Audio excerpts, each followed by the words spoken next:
Miguel Blaise. Yes.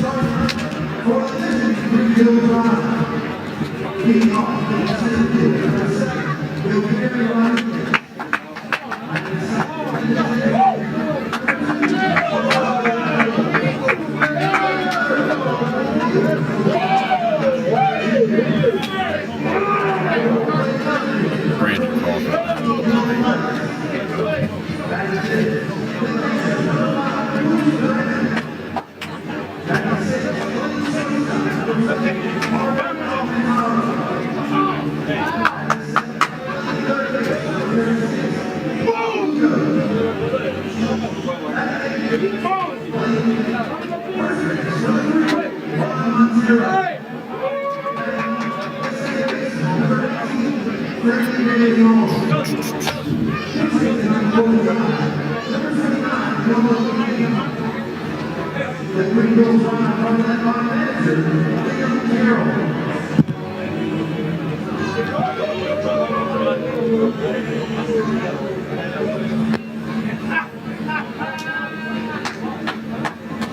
Hey Matt, so just a heads up, groundskeeper just gave us a heads up that there's a storm cell forming over the field. I don't really know what to expect just yet, but if we do end up in a rain delay, we'll try to keep you in the loop as best we possibly.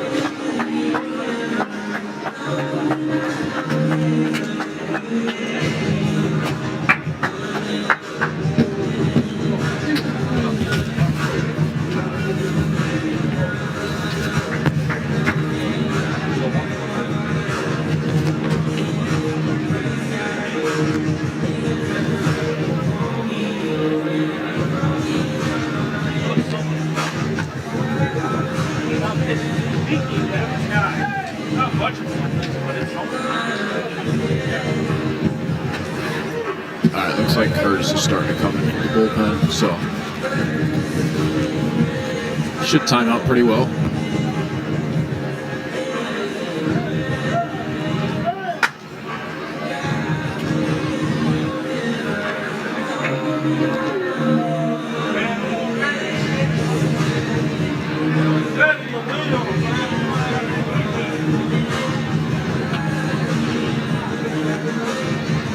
About 5 minutes away from first pitch scheduled here at Fifth Third Park between Greenville and Hub City in Game 2 of 6 of this series between brand new rivals here in 2025. Alongside Ian Unsworth, I'm Andrew Selliver. Ian, let's go ahead and get the starting lineups for these two groups. Hub City coming in at 9 and 7, but let's begin with the visiting Greenville Drive at 7 and 8. Pretty similar top of the order to last night. First three of Yoferi Rodriguez, who's now in center field. Nazan Sanatello, the DH, bats second. Nelly Taylor Jr. in right field, bats third. Switch to the cleanup spot where Miguel Blaze plays left field. He's a big bat, but hasn't really gotten going yet this year. Brooks Brandon, catching tonight, hits fifth. Marvin Alcantara at shortstop, bats sixth. Andy Lugo, the seventh hitter, will man the third base side of things. Juan Montero at first, bats eighth. And Framey De Leon is the 9-hole hitter. He's playing second base. Those 9 will swing against the righty starter Colton Curtis today for Hub City. He makes his high A debut. Just a 20-year-old, 6'4", 170 pounds. Signed as a free agent out of high school down in Naples, Florida. And he, after spending the last year in single-A ball, will come up and make his season debut. Yet to pitch this year, and he'll make his debut here with Hub City in high A. We'll see how it goes today for Colton Curtis, who made big strides a season ago with command and brought that ERA all the way down below 3 a year ago in single-A. For the Hub City Spartanburgers, last night, only 3 hits. Both teams only managed 3 hits. Spark plug back at the top of the lineup for Chad Comer.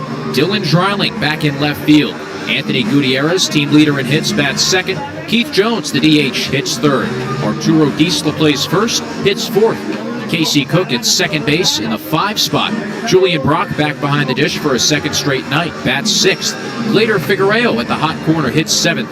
Quincy Scott, the right fielder, bats eighth. And the 9-hole hitter is Daniel Cueva, the Spartanburger shortstop. Another balanced lineup with 5 lefties and 4 righties for Hub City that will attack the lefty starter Noah Dean, who comes into this game with no record yet for Greenville, but a 4.91 ERA.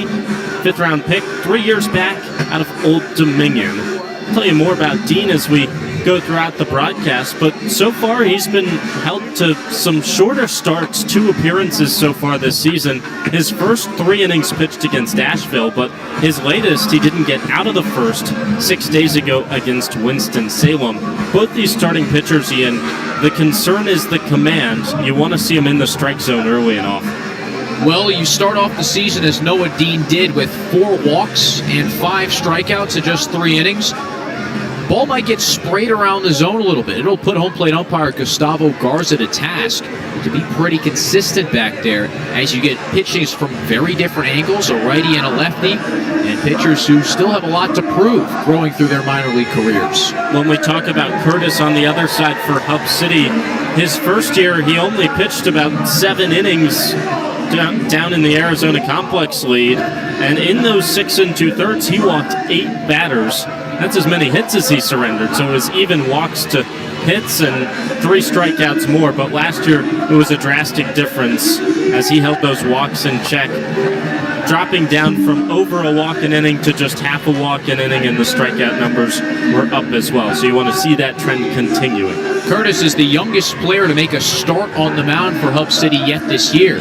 I think it also helps that he is continuing to work with Thomas St. Clair, who was his pitching coach last year in Low A down east.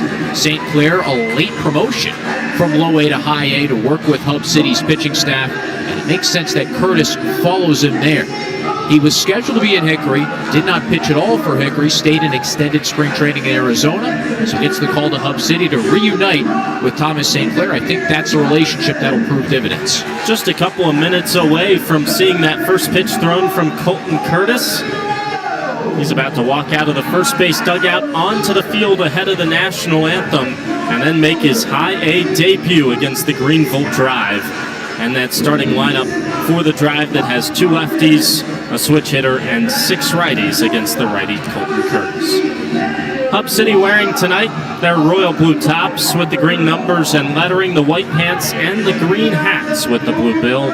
All grays again tonight for Greenville with the blue caps. We'll send it back to the studio as we get ready for first pitch national anthem coming up here at Fifth Third Park ahead of Game 2 between the Drive and the Spartanburgers.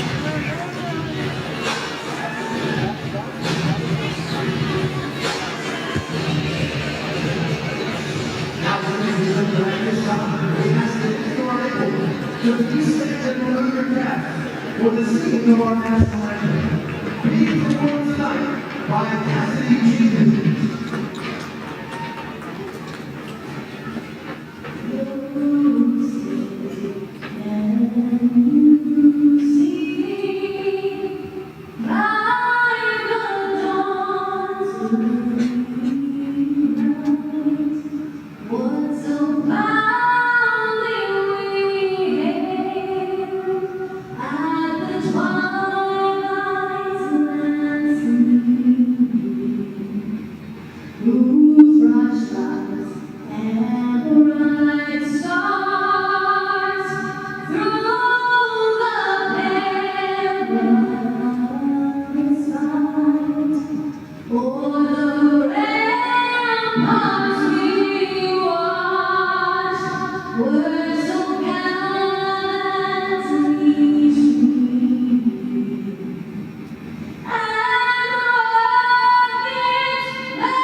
Send it back.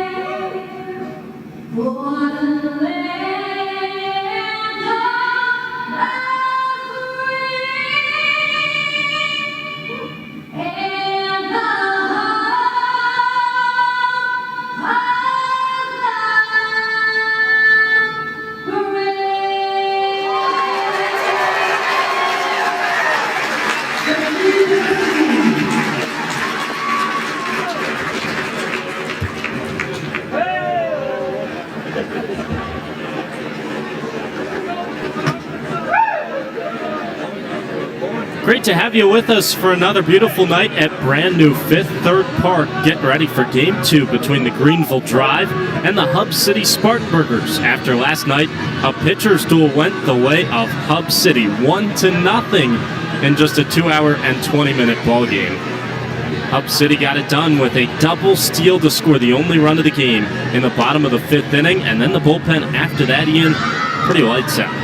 Pass the baton one by one from Mylon Felix to Josh Malaris to Seth Clark and finally to William Borby for his first professional save. Borby's been doing this for over 3 years, but it was a team effort out of the pen, and I think the most promising note for Hub City from last night is you got a good start. Constantly searching for that last week against Bowling Green. Chad Comer said his starters got better as the series went on, but to start on a Tuesday with a positive note right out of the gate was a big momentum boost for both sides of the baseball. And an incredible difference between first appearance here at home for Leandro Lopez and second, where he got rocked in the first inning of that first ever game here in the regular season at Fifth Third Park. Gave up 3 runs in the first. Last night did not allow a run across 5 innings and 1 shy of a career high with 9 strikeouts. I'm sure both coaches on the hitting side would love to see a fewer strikeouts tonight after both sides struck out double-digit times a night ago. Final warm-up tosses going on right now for Colton Curtis, the tall righty at 6'4", $170.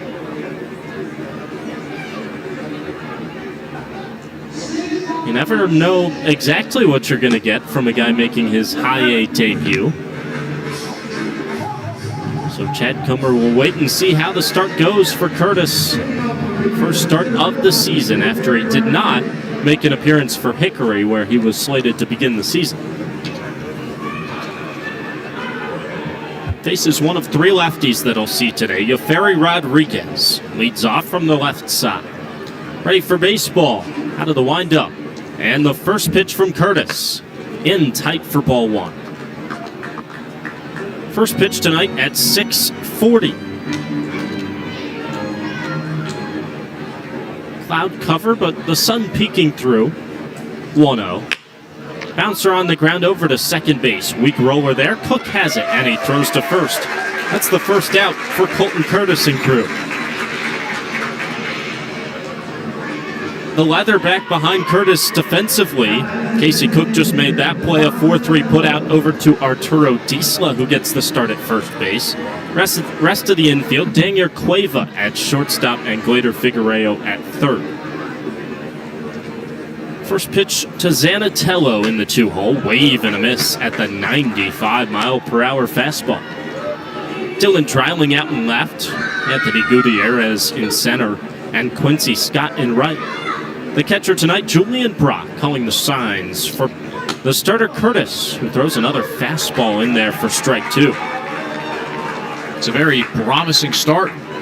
4 pitches, all fastballs, all strikes on the edges of the zone. 2 in on the hands of Rodriguez. That shows that Curtis is coming in with confidence. Forces the DH Nazan Zanatello to step back and back in. And the pitch lands a breaking ball on the inside corner. Ring him up for the first strikeout in high A for Colton Curtis.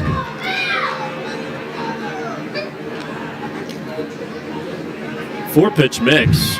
Fastball, curveball, slider, and probably his best pitch, the changeup. Just went to the slider for the first strikeout. Now another lefty in Nelly Taylor Jr. The pitch. Up and away with the heater. Fastball has already touched up to 95, which is about where Curtis is expected to max out. 1-0. That's to the backstop. Lost the grip on that one. I think he's pretty juiced up. Pitching in a new ballpark, solid crowd still coming in. I would be too. Set down the first 2 he's faced here in the top of the first. Down in the count, the 2-0 to Taylor. Inside. 3 balls, no strikes. First challenge of the day for Colton Curtis. Righty out of Naples, Florida. From the windup, he deals. There's the fastball. Zips it in there at 91 for a strike.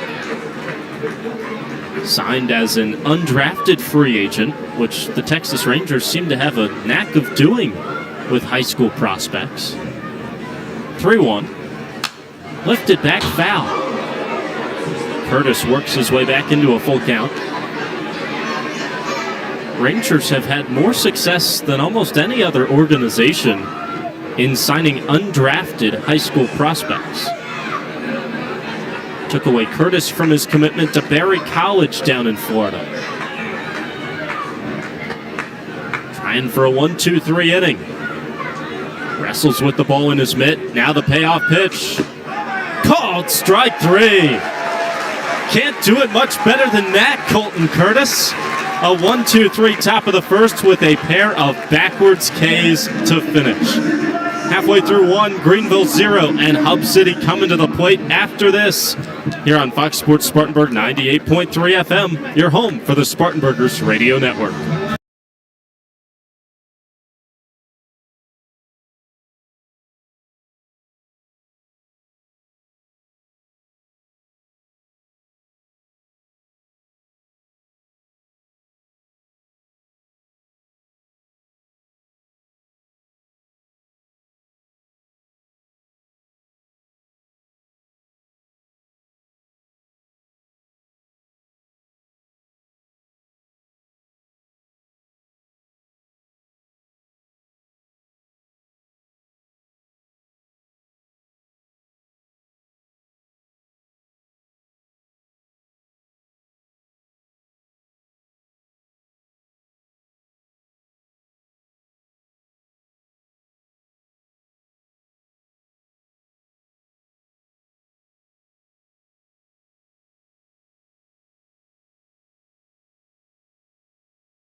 Dylan Dreiling is back in the starting lineup for Hub City, and he leads things off in a 0-0 ball game, bottom of the first at Fifth Third Park.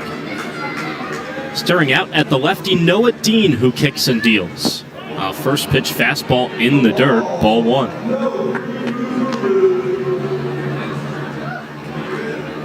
Dreiling came out of Saturday's contest, a blowout win for Hub City. Cal Stark entered as a defensive replacement for him in left in the latter stages. 1-0. Just missed below the knees. Dreiling did not play in Sunday's ball game, got a day off, and then late scratch from yesterday's starting lineup.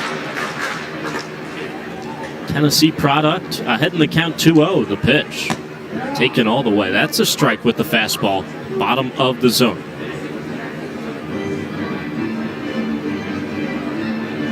First full season of minor league baseball coming for Dylan Dreiling after he won the College World Series with UT last year. 2-1. Just low. 3 balls and a strike. Clearly a consistent theme in this at-bat as Dean's trying to pluck that bottom of the zone at the knees to Dreiling.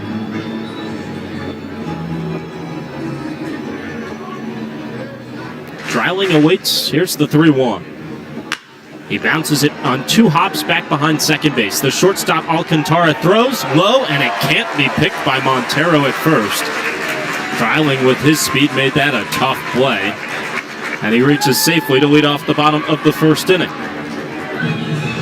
We'll wait on the official scoring. That was going to be a tough play the whole way for Alcantara, who was shaded up the middle, but with that high hop had to wait forever for it to come down. By the time he threw, it was a bang-bang play, even if Montero made the scoop at first. Alcantara got his feet tangled up as he was crow-hopping to throw over.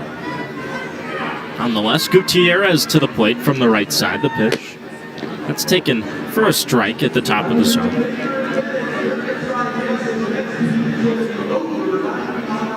They'll rule it a single for now off the bat of Dylan Dreiling. He's held on at first. Tough to run on the lefty Dean, the pitch. Lashed on the ground to second, could be 2. Flipped to Alcantara, who relays it to first. That's a double play. 4-6-3 to erase the leadoff base hit from Dreiling. It's got to be in the perfect spot if you want to double up Gutierrez, and he hit that right on the screws to De Leon at second, who had an easy turn over to Alcantara. Since Dreiling's running against the lefty pitcher, he can't get that big of a lead. Has to be careful with the secondary. Makes it even easier to turn 2. First pitch to Keith Jones is outside to the lefty. Rest of the defense today for Greenville, left to right in the outfield. Miguel Blaise, Yoferi Rodriguez, and Nellie Taylor. 1-0. Just missed the outside corner with a fastball at 96. 2 balls, no strikes. Andy Lugo's over at the hot corner. We told you Alcantara at short and De Leon at second. And Montero over at first with the catcher Brooks Brannon calling the latest sign on the 2-0. And he receives a strike at the top of the zone. Signaled for the fastball, and that couldn't have been placed anywhere better. Upper outside corner to the lefty Jones, who's the DH tonight for Hub City. 2-1. Just missed. Low and away. Interesting thing to note, Greenville does not really have a true first baseman. Last night, outfielder Albert Feliz was over at first. Gene Montero today is a listed catcher. Well, that's one thing they do have is plenty of outfielders. 6 rostered. 3-1. That's high, ball 4. 5-pitch walk to Keith Jones brings up Arturo Disla in the cleanup spot.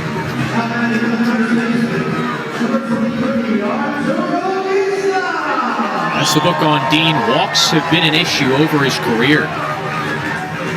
last year about a 2-to-1 strikeout to walk ratio. In 2023, he walked 72 batters. He works with a 5-pitch mix. His first pitch to Diesla is slapped the other way, tailing down. That'll drop in, a base hit into right. Jones was running on contact. He chugs into third standing, and they're at the corners with 2 down in the bottom of the first for the Burgers. That's a tough pitch to get out to right field. High here, in on the hands, but the strength of Arturo Diesla to fight it off the other way. Simple piece of hitting. All you got to do is get it over the heads of the infielders, and you've got yourself a base hit. And Arturo Diesla goes the other way for the base knock. Casey Cook to the plate from the left side. First pitch. Taken upstairs, ball 1. Big spot here for Cook, who's been surging as of late.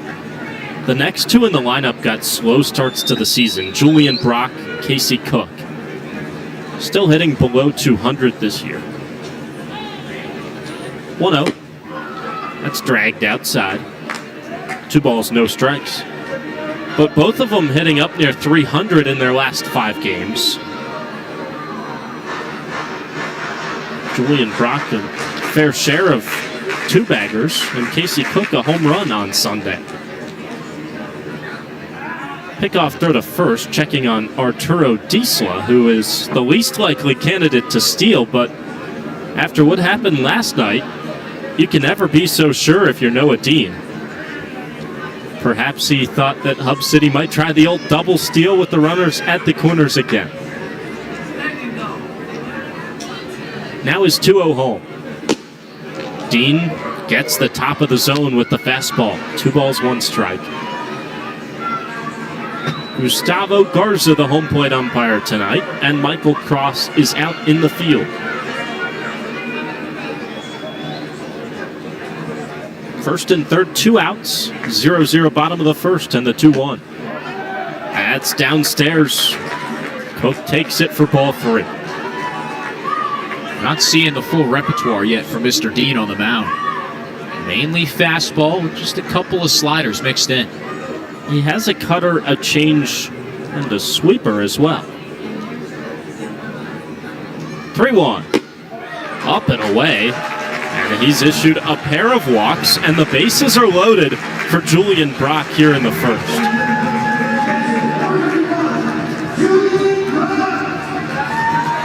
Early mound visit from the Kipper. Pitching coach joins the catcher Brooks Brannon.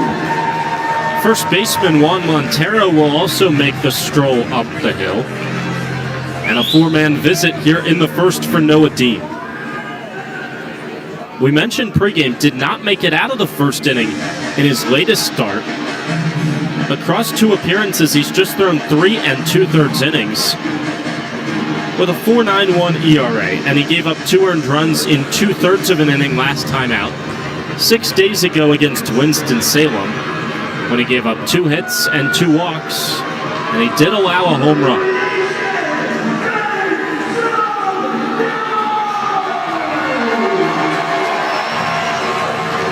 Guy he's facing has home run power, but yet to really show it off so far this season.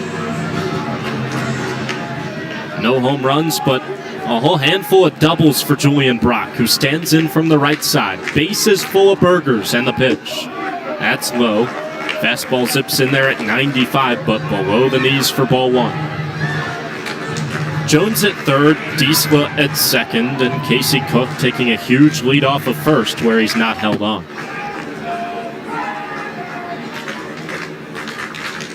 1-0. Bouncer over to short. Alcantara has it roll up his glove into left field. 1 run home. Diesla chugging in. He scores standing. And Hub City takes the first lead of the ball game. 2-0 Burgers in the bottom of the first on a ball that Marvin Alcantara wants back at short. Another high chopper. Alcantara thinking he'll go the short way to second.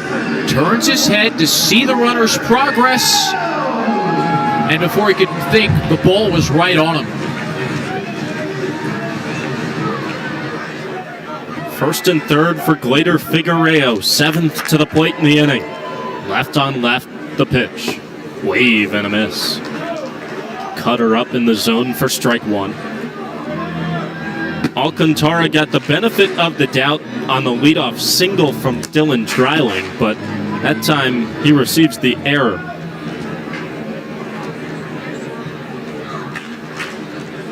Another check on first, and Brock back with a dive. His 4th error of the year. And it costs his starting pitcher Noah Dean a couple of unearned runs here in the first. Perhaps more. Hub City still threatening. All coming with 2 outs. Another throw to first. And again, a late tag applied from Montero on the back of Brock.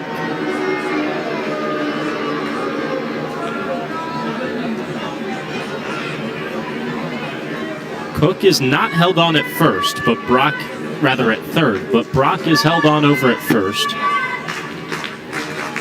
Now Dean comes home. Wave and a miss and a high heater. Quickly 0-2 on Glader Figueroa. Lefty hitting third baseman. So far swinging just 167 for Hub City. 4 RBIs. 0-2, Brock's on the move. It's taken downstairs, throw to second. That's late, and here comes Cook from third, and it's another double steal working to perfection for Hub City.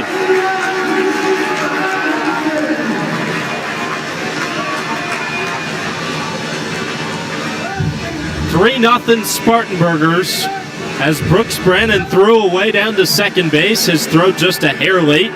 And again, not a clean reception from the middle infield from Greenville. And no throw back to the plate where Cook scores standing. 1-2 to Figueroa.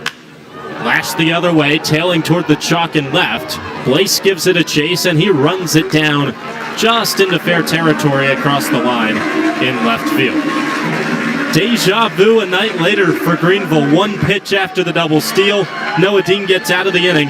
Not before Hub City goes for 3 runs, all of them unearned. And we're through 1 here at Fifth Third Park. 3-0 Spartanburgers on top on Fox Sports Spartanburg. 98.3 FM, your home for the Spartanburgers Radio Network.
First pitch out of the hand of Colton Curtis in the second. Sails to the backstop. A ball and no strikes on Miguel Blaze. Into the starting lineup after a day off yesterday. Cleanup hitter with plenty of power. 1-0. Lands on the outside corner. 1 ball, 1 strike. average not there so far to start the season for Blaze, just 161. This is 9th game. 1-1 pitch. Dribbler up the third base line, rolls foul. 1-2. Does already have a pair of home runs and 10 RBIs, which leads Greenville, despite, again, the 161 batting average. 1-2. Taken down and away. In terms of power threats, it's Blaze and then Brannon. The two you really have to worry about for the drive. Back-to-back in the lineup. 2-2. Flicked back our way. Karams off the roof, back onto the field. That boy goes to pick it up. New baseball for Curtis. Stays at 2-2 count.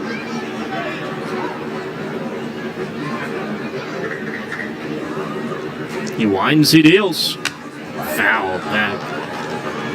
Fastball, and Blaze was timing it up perfectly, just under it. Credit to Curtis. Thus far, nothing's been middle. That was right over the heart of the plate, but it was also shoulder high. Hitters never getting the same look back-to-back times either. Good mix early on.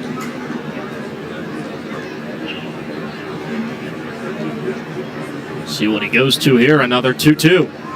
Wave and a miss. He fooled him down in the dirt with the curveball. A third straight strikeout for Colton Curtis.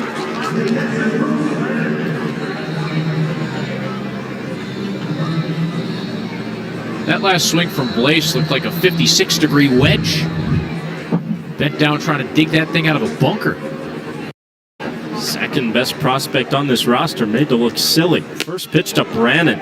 Checks his swing on high heat. I'll peel down, no swing. Up around the shoulders at 94.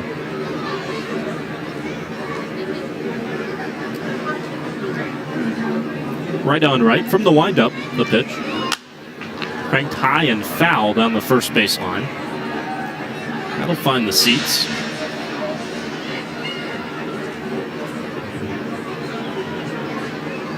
Brannon, another young prospect for the Red Sox, just 20 years old. Out of nearby Randleman High School in Greensboro, North Carolina. And he takes just off the outside corner.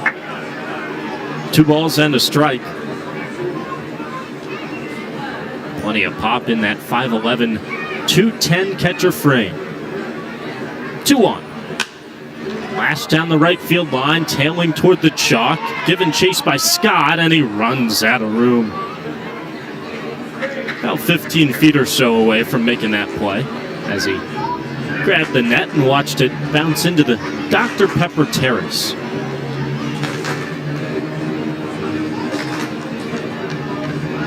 Brannon has also caught fire as of late. Finished last week's Winston Salem series with a great Sunday. The pitch. That slash down the right field line. Foul ball by just 2 feet. A scorcher that had right field to corner written all over it. That's 3 straight baseballs Brooks Brannon has sent the opposite way. But Julian Brock and Curtis, I'm throwing something up and in. Speed up the bat. Another 2-2. Again, it's spoiled, foul. Got the breaking ball over to the outside corner off the end of the barrel. He just wasted that one. It's a beautiful spot. Right on the edge of the zone, but Brandon's looking outside corner. Sunday against Winston-Salem. Brannon 3 for 4 with 2 home runs. 2-2 again. That's popped up over the heart of the infield, back behind first. Diesel gives way to Cook, who makes the play. Couple strides into fair territory. And there it is, fastball in the inside corner, total jam job. Brannon couldn't get the barrel around to it. He was not happy, almost spiked the bat down the first base line. Because he put up a good fight, too. Best at bat any Greenville Drive batters had thus far. That's where it's nice to have Brock behind the plate. Signals for the fastball, gets it off the outside corner. 1 ball, no strikes to the righty Marvin Alcantara. rock a couple years out of Louisiana Lafayette. Awaits the pitch and receives it high with the heater. 2-0. Alcantara trying to make up for a couple mistakes in the first inning. Defensively, couldn't throw Dreiling out, and then an error led to 3 unearned runs. He stares at a strike with the fastball up in the zone at 93.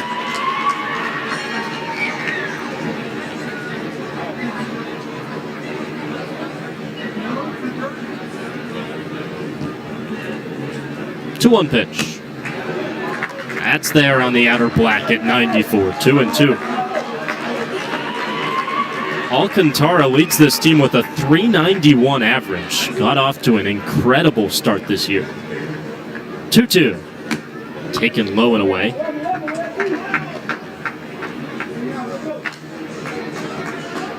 It's almost all singles, though. 18 hits and just 20 total bases for Alcantara, who's a contact guy, and boy, has he made a lot of contact to start the year. 3-2. Bounced on the ground to first, bobbled by Diesla. He recorrals and he throws to his covering pitcher. Curtis is there in plenty of time for another 1-2-3 frame. Halfway through 3-0 Hub City on top of Greenville here on Fox Sports Spartanburg 98.3 FM, your home for the Spartanburgers Radio Network.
Hub City's back to work here in the bottom of the second. 8-9 and 1 due up. Quincy Scott, Daniel Cueva, Dylan Dreiling to face the lefty Noah Dean. Second inning of work for the Old Dominion product after he gave up 3 unearned in the bottom of the first. That's led to a 3-0 lead for the Spartanburgers at home in Game 2 of 6 between Greenville and Hub City. Left on right, the first pitch to Quincy Scott. That's there for a strike.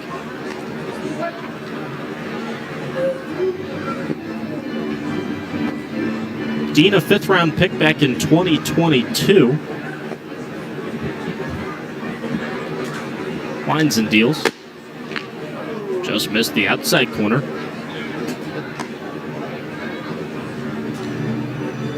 Tried for the changeup for the strike. Instead, it's 1-1. Drafted after 3 good years with Old Dominion. 1-1. Wave and a miss. Back to that changeup for strike 2. Originally out of Pinelands Regional High School in Little Egg Harbor, New Jersey on the Jersey Shore. He was a part of a pair of really good Old Dominion teams. One that earned a 1 seed in the NCAA tournament. 1-2 to Scott. Swing and a miss. Went down and away with the breaking ball, and that's a first strikeout of the day for Noah Dean. The Monarchs back in 2021 had Virginia on a no-hit bid for a while. Well, the weird thing about that regional when Old Dominion was a 1 seed is they didn't get to host it. As Daniel Cueva digs in, left-on-left matchup. First pitch from Dean. Skips in. Their ballpark was ruled not satisfactory to the NCAA's regulations, so they had to play at South Carolina, just down the road in Columbia. 1-0, taken just high. I wouldn't say that's just down the road. That's about a 5-6 hour drive. Well, I was referring to us, just down the road here from Spartanburg, okay, South Carolina. that's not very. We still aren't very close to the Tidewater region in Norfolk. We're about an hour from Columbia, is my point. Yes. 2-0, slapped back. But anyways, they had to play in Columbia, the home of the 2 seed South Carolina Gamecocks, because Old Dominion's ballpark not ruled good enough by the NCAA. After that year, they decided to fundraise and renovate the ballpark. Neither of those teams won it, though. 2-1. Again, 56 feet. Bounces in there for ball 3. It was the 3 seed Virginia that took that in 7 games in the regional final over Old Dominion. Dean pitched in a pair of games in that regional his sophomore year. The lefty deals 3-1. Slapped the other way, tailing foul ground. Lands down for strike 2. It's a pretty loaded Virginia team, too. Andrew Abbott, who's now with the Reds. Zach Geloff and A's. It's still going to take some getting used to. Cavaliers team that made it to Omaha in 2021, but I think the craziest part of this story to me is not that Old Dominion had to play at South Carolina, the 2 seed in the regional, but what happened in the Super Regional. Here's the 3-2 pitch on the way. Taken strike, 3 call. Back-to-back Ks for Noah Dean to start the 2nd inning. He sets down the bottom of the order. Quincy Scott swinging. Daniel Cueva looking. 2 outs, nobody on for the top of the order. Dylan Drowling to the plate from the left side. 3-0 Hub City in the bottom of 2. So the 3 seed Virginia wins that Columbia Regional. In the Fort Worth Regional, 3 seed Dallas Baptist takes it. First pitch to Drowling, taken at the top of the zone, strike 1. But in 2021, due to lingering effects from COVID, the NCAA said only the 16 regional host sites could host a super regional. 0-1 to Drowling. Bounced foul to the backstop, 0-2. So Virginia and Dallas Baptist played a super regional in Columbia, South Carolina at the home of the Gamecocks. And that's where Virginia advanced to Omaha. After they eliminated Noah Dean and Old Dominion in the regional. 0-2 from Dean. Jaws missed the inside corner with the breaking ball.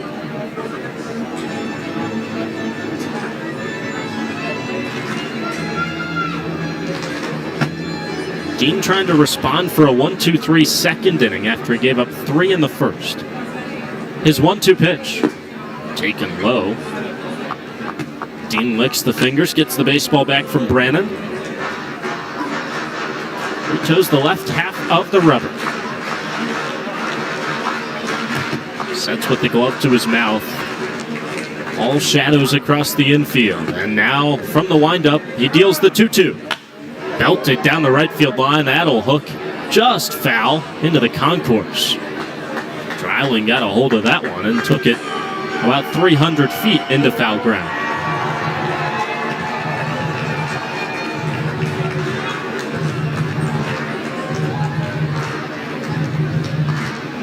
New baseball for Dean, who shakes off the first 2 signs he sees. Now he's ready. Kicking another 2-2. Just low. Fastball at 96. Fans still settling into their seats here at Fifth Third Park. Sun and shadows in the outfield, all shade in the infield. 3-2 pitch to Drowling. Taken, strike 3 call. Noah Dean strikes out the side in the second. pair looking and one swinging. And we're through 2. 3-0 Hub City on top of Greenville on Fox Sports Spartanburg 98.3 FM, your home for the Spartanburgers Radio Network.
Radio.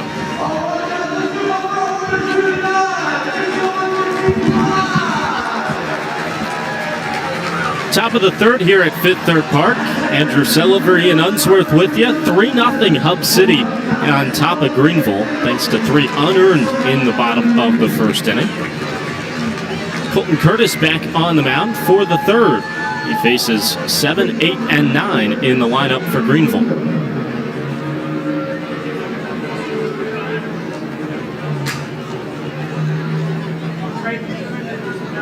First pitch of the inning, outside, ball 1. Couple special guests joining us here in the top of the third inning from McMillan Pasden Smith Architecture. William Gray, Jessica Greer are in the booth to join us as the pitch rides outside. Welcome both of you here into Fifth Third Park's broadcast booth, and congratulations on all the work here at the stadium. You guys were a key part of the brand new Fifth Third Ballpark. What's it like to see it here in action? It's incredible. For a lot of us, this is our hometown, and it's just remarkable to be able to leave or be a part of a team that delivered a project like this that makes such a difference. Absolutely. We're so excited to be here and see it come to fruition and finally here on not opening day, but now like the, 10th game that we're playing in Spartanburg. 2-2 pitch on the way. Swing and a miss. Another strikeout from Colton Curtis, the starter for Hub City, as he sets down Andy Luga. Now, we know McMillan Pasden Smith has done some other sports facility work down in South Carolina with the new indoor facility, but what challenge does a baseball stadium specifically bring? How did you adjust to meet the needs of Spartanburg's new facility? Well, it was a great challenge, but it was a privilege to take it on. Baseball stadium kind of has a lot of unique features to it, and we were under a tight schedule, so just trying to pull everything together and get it done in time was really the key to bringing this project to fruition. Juan Martero hits a hot shot past Diesla at first, and he's aboard with 1 out. When you look at the brand new ballpark for you guys, are there any aspects of it that might be your favorite, or maybe that you'd like to point out to the fans at home? My favorite aspect are the fans, everybody that comes and brings this to life. You think about, without them, this wouldn't be anything. But physically, there's plenty of other attributes that I think the team would like to point out. Absolutely. There's the bar that's on the main concourse is probably one of my favorites. To William's comment, the energy behind the stadium itself and the community and the positive atmosphere that this place brings in a, again, positive way, it is absolutely out of this world. Ian and I have both been talking about over the course of the first week. The crowds here for opening week were absolutely unbelievable, and they got beautiful weather, too, for that first opening week series. It's a great experience for the fans. It's so intimate, the scale of the ballpark. No matter where you're sitting, you feel like you're right in on the action. We've even gotten a few foul balls in the booth over the first couple of games. I'm glad I don't see black eyes. No black eyes, just a bruised ego or two. I think it's worth noting, too, that it's not easy to do a ballpark in an urban setting, and the team really, top to bottom, pulled that off very well. It means a lot to the city. 0-2 from Curtis, almost got a swing from De Leon in the bottom of this lineup. The ballpark, for those that haven't gotten to visit and are watching at home, is right in downtown Spartanburg. What's it mean for you guys to be able to bring a ballpark here as part of a development plan that, has millions and millions of dollars going into trying to rebuild this downtown area? One of the things that, and this sounds a little hokey for me to say it out loud, but one of our, since 1955, our foundation has been community focused.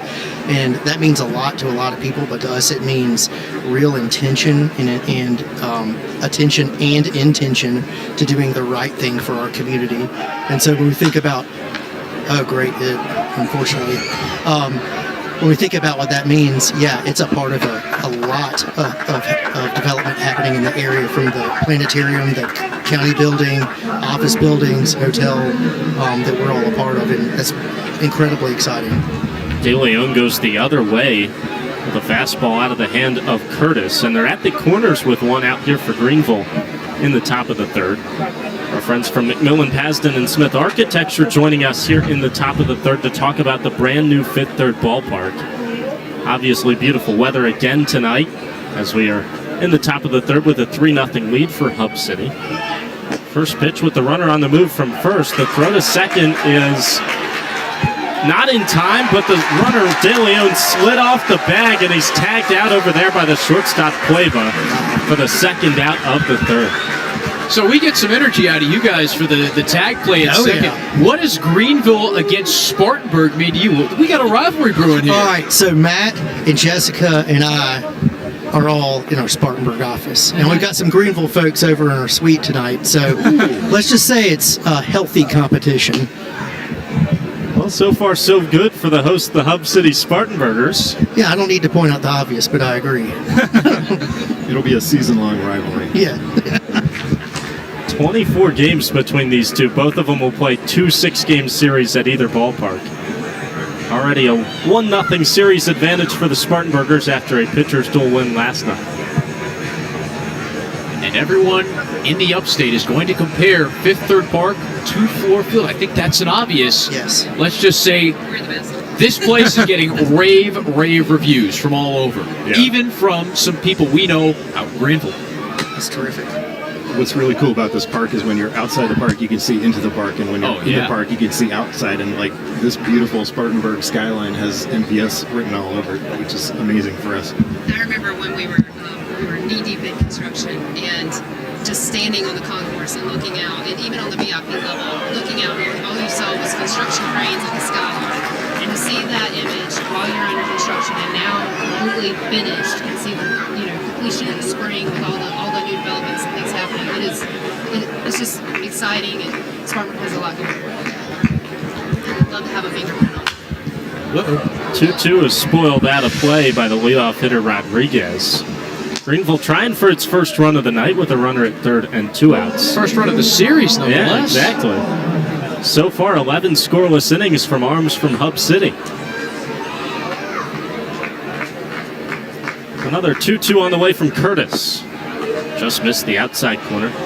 Talking to so many that have been in Spartanburg for a long time, I think it was even hard to picture what this place was going to look like when they heard about the construction and saw the construction underway. And pretty much everybody in that we've talked to has been impressed. 3-2 pitch. That's inside. And a walk for Rodriguez has him back at the corners. Well, the best part is, folks watched a building like this get designed and built quickly, but they can go down to the first baseline and design and build their own burger tonight. Have you guys been down there yet? Oh yeah, We just sent like 4 guests down there. It's the best. It's one of the best parts. A mound visit comes here for the whole infield. Pitching coach out there to join Curtis as he's run into some trouble with runners at the corners and 2 outs in the top of the third. It's advertised as over 100 toppings for your burgers down there, first base side. What are the go-to toppings for you all if you make the trip down? I think I saw Fruit Loops. That was a surprise. Apple Jacks are in the burger bar, we can confirm, as well as every single hot sauce or condiment you could ever want. I'll say pimento cheese and fried green tomatoes on my top too. Yeah, and we do sell that as a specialty burger item at any of the concession stands. Don't need to customize that by yourself. That is the Spartan Burger itself. As it should be. It's perfect. It's a very classic South Carolina taste right there. What's your guys' favorite part of the ballpark? Oh, wow, they flip it back on us, Andrew. Wow. These people are veterans. I mean, the view from the broadcast booth is pretty good.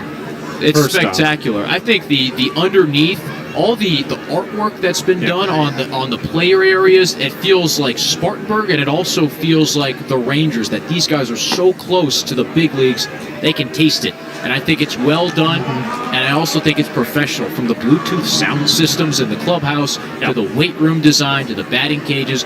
All these guys feel like they're in a big league ballpark, and that makes our job, talking to them and getting to know them, even easier. That's great. I'd say the attention to the logo is huge, and just even from the murals to the signage to all the things that are, especially from general admission being concourse level, it's just it's intimate, it is on your level, and it just feels good, and it's colorful and energizing. The vibe is here. There's so many parts of this ballpark that reflect Spartanburg, not the Spartanburgers, not a minor league baseball team that was dropped in the middle of downtown. No, it feels like a ballpark that really reflects what the community wants. That doesn't happen accidentally. The ownership team and the developer were very intentional about that. And we talked about the artwork not only in the player area, relating not only to the high A club, the Spartanburgers, but the Rangers, but all those murals on the concourse really paint the picture of what it's like to be here in downtown Spartanburg as well. Those are amazing. They make a huge difference to the experience. Runner on the move from first, and that pitch is drilled deep to left. Dreiling has to race back and watch it clang off the fence. Zanatello drives home 2 as Rodriguez scores from first, and it's a 2 RBI double to make it a 3-2 ball game here in the third. That's 108 off the bat. Fastball tattoo off the wall. The Greenville fans over in the club over there might be celebrating that 2-run double that gets Greenville back in the ball game. Or they might have their faces in burgers. Who knows? Possibly both. And that will draw a pitching change. Chad Comer out of the first base dugout. He gives the point out to the bullpen, and we will head to a break. Great to have all of you on the broadcast here with us. Fantastic work with the project. Ballpark has been off to a great opening. 2 weeks here to start the season with Hub City. 3-2 Spartanburgers in front of the drive. Pitching change with 2 outs in the third. The day ends for Colton Curtis. We'll get to the new reliever after this on Fox Sports Spartanburg 98.3 FM. Your home for the Spartanburgers Radio Network.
Pitching change for Hub City back here in the third inning.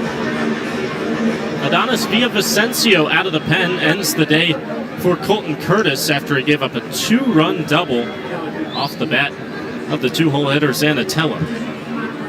So now it's another lefty, Nellie Taylor, who digs in. Tying run in scoring position here in the top of the third for Greenville. First pitch, low and inside. Such a good start today to the ball game for Curtis.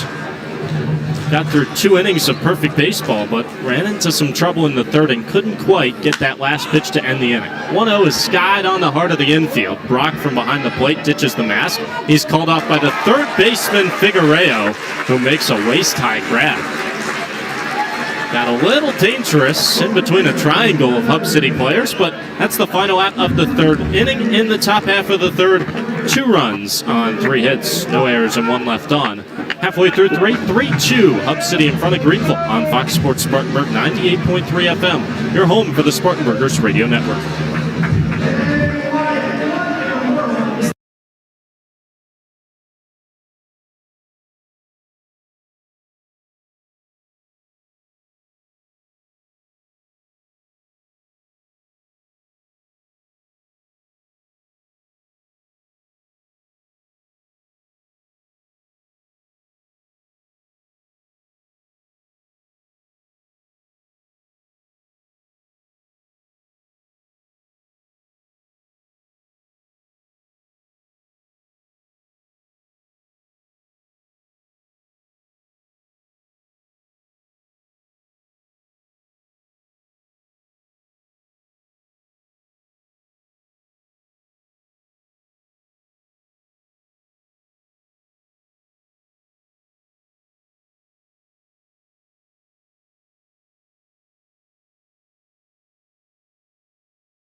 Picking up the third for Hub City, it's center fielder Anthony Gutierrez.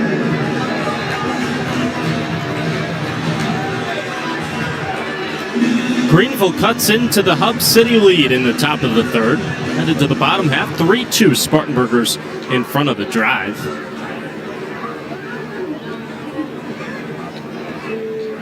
Anthony Gutierrez set to lead things off. A brief pause before we could start the bottom of the third with Noah Dean back on the mound.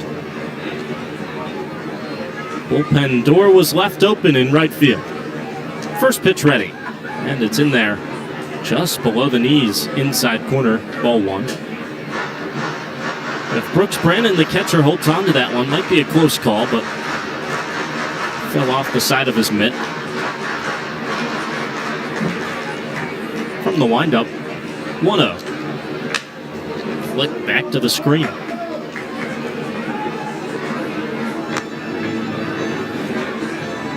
Gutierrez lost his hit streak yesterday, but he's been on base safely in 7 straight games. And that's exactly where you don't want him if you're the opposing team. 1-1. Taken just outside. 2 balls and a strike. He's one of the fastest in the South Atlantic League. And he reached double-digit strikeouts, rather double-digit stolen bases on the season yesterday with his 10th. 2-1. Just missed outside corner. 3-1, and now Noah Dean in danger of putting the electric Anthony Gutierrez aboard to start the third. 3-1, usually a hitter's count. But you need to throw a strike to Gutierrez here. The pitch from Dean. There's a strike. Right down the middle with the fastball, and it looked like Gutierrez was taken all the way. Pitchers should be as scared of walking Anthony Gutierrez as they should be him hitting a ball into the gap.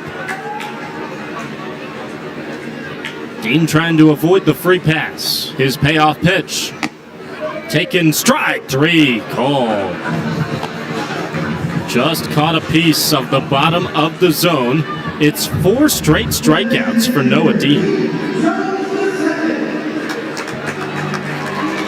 3 straight backwards Ks as Gutierrez rung up on a close pitch.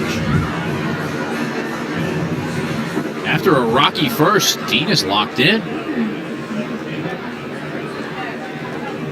First pitch to Keith Jones, up and in. Lefty spins out of the way of it. Dean trying to keep it a 1-run ball game. 3-2 in favor of the Burgers in the bottom of the 3rd.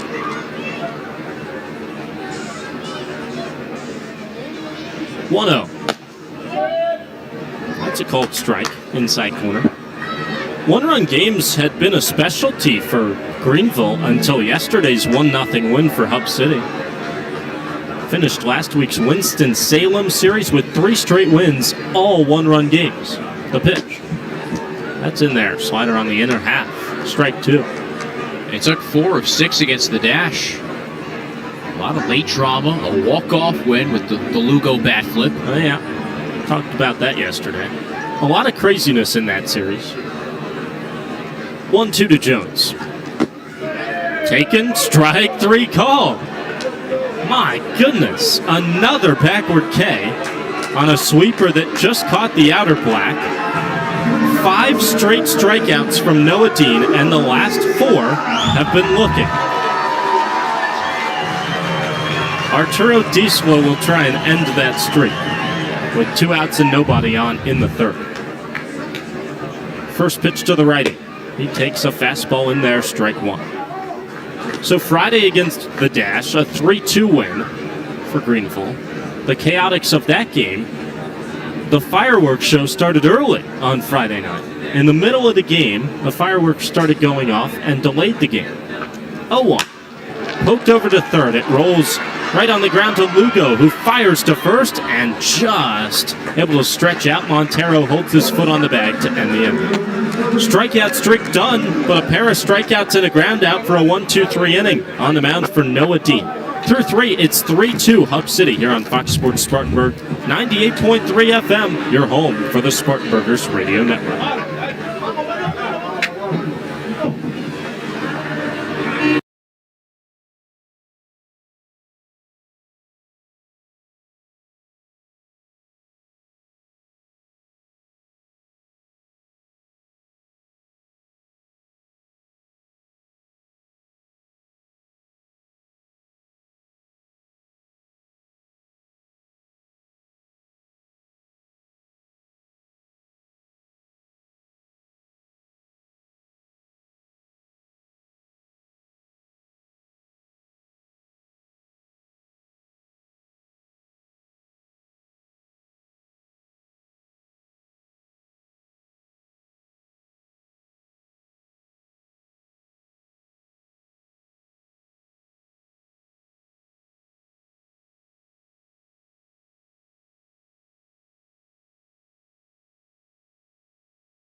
Adonis Villavicencio on the hill to start the top of the 4th. Hub City 3, Greenville 2. Spartanburgers put up 3 in the bottom of the 1st. Drive responded with 2 in the top of the 3rd. Adonis Villavicencio delivers. Strike at the knees to Miguel Blaze. Ian Unsworth, Andrew Silver with you at Fifth Third Park. The pitch. Bends away from Blaze. Ball and a strike. Just 2 2/3 for the Spartanburgers starter Colton Curtis. Villavicencio, the first man out of the pen. 1-1. Swing and a miss. Hefty hack from Blaze. Last year, Miguel Blaze with 11 home runs in low and high A. The 1-2. Villavicencio spins a breaker outside. Got bumped up to high A early June. Miguel Blaze hit under 200 for the rest of the year. 2-2. Swing and a miss. Strike 3. Splitter underneath the barrel of Blaze for Villavicencio's first strikeout. 1 out, base is clear, top of the 4th. Up next, Brooks Brannon. The right-on-right pitch. Just a little bit inside. Talk about power, Brannon's got it. Villavicencio stares towards the hitter. And the 1-0. Just below the knees. Pitch that's been called a strike a couple times, but 2 balls, no strikes. Brannon bashed a 468-foot home run in the Arizona Fall League. 2-0. Roped foul off the third base dugout. And a couple of drive infielders skip away from it. Just a ground ball to the third base side, but that was 100 miles an hour off the bat. Playing with the Mesa Solar Sox, Brannon sent one towards the Dodgers complex on Camelback Ranch. He waves and misses at a 2-1 heater. The count's even. 468 feet, a tape measure shot. That's not even the furthest ball Brannon has under his belts in professional baseball. 2-2. Bender just outside. The righty Brannon stares at the slider, stays alive, full count.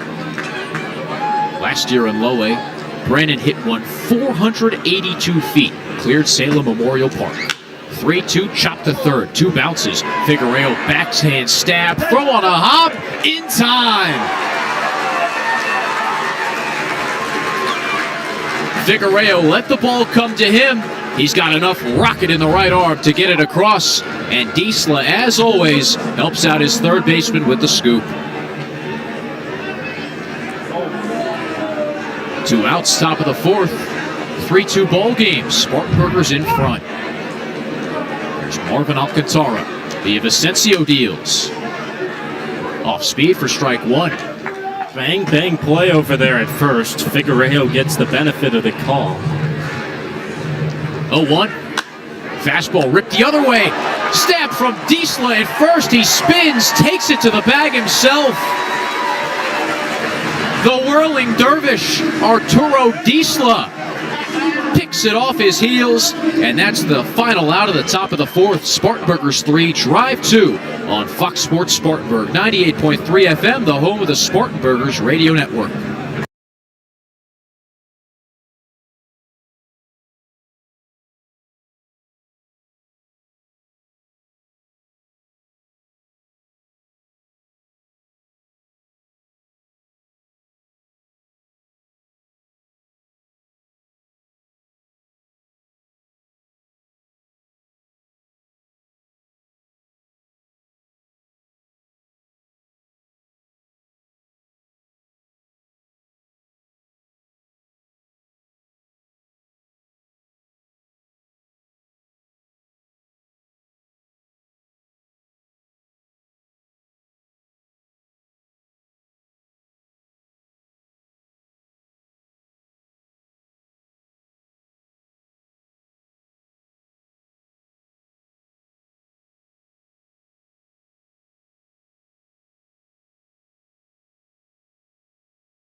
Spartanburgers 3, Drive 2.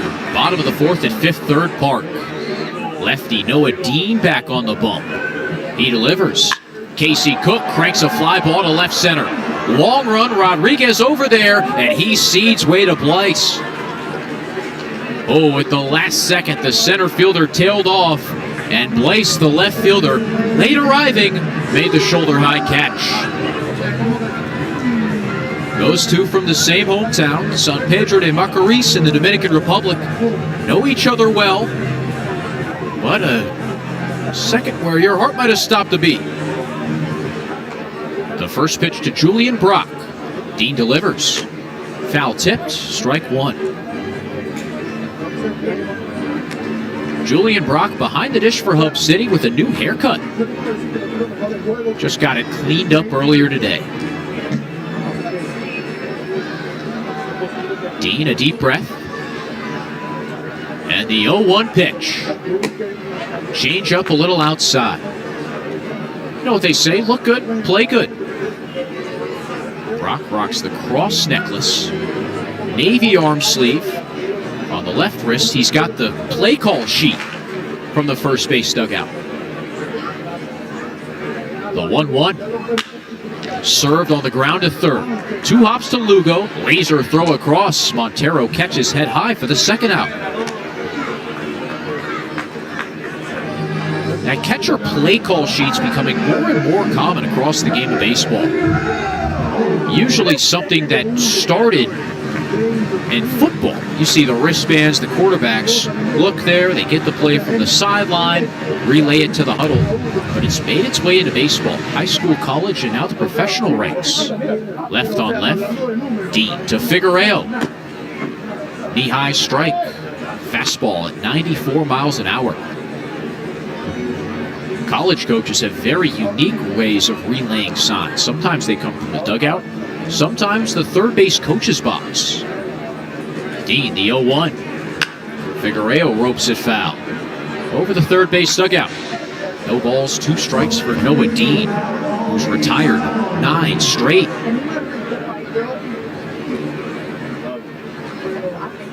Lefty from the third base side of the rubber. With the kick and the pitch. Swing and a miss, strike 3. 6th K for Noah Dean, who's tossed 3 scoreless frames after giving up 3 in the bottom of the first. Hub City up a run as we head to the 5th on Fox Sports Spartanburg. 98.3 FM, the home of the Spartanburgers Radio Network.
Employed through the first 15 or so games of the year. Didn't see it last night after Leandro Lopez's strong 5 innings, but tonight it's back to status quo. Colton Curtis starts, goes 2 2/3. Adonis Villavicencio the bridge out of the bullpen, and now Curry coming home to Andy Lugo. A first pitch fastball up and outside to the right-handed hitting third baseman. Bottom 3 in the order, Curry set to face. The pitch, way outside, Brock with a backhand snag. 2 balls, no strikes. Lugo, Montero, and De Leon. The latter 2 had singles in the third. 2-0 pitch, check swing. Yep, Lugo went around. Would have been a strike anyway if he didn't swing. Curry fiddles with the baseball, kicks and delivers. Ground ball right side through the infield. Base knock. Lugo chops it between Cook and Diesla for Greenville's 4th hit.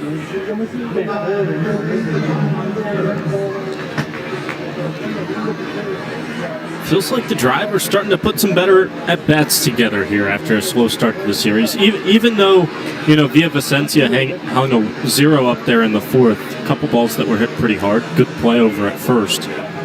The first baseman, Diesla, to take away a base hit. Here's Montero in the righty box. Pitch. Knee-high strike. Lugo singled blistered through the right side at 106 miles an hour. That was a picture-perfect fastball from Curry, too, at the bottom of the zone on the outside black. Curry stares home. The 0-1 pitch. Bender up and out. Montero singled in the 3rd. He'd come around to score. It was just his 3rd hit of the season.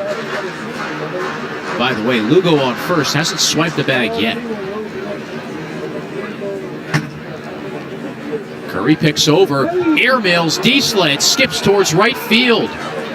Diesla digs it out from the tarp as Lugo advances to second.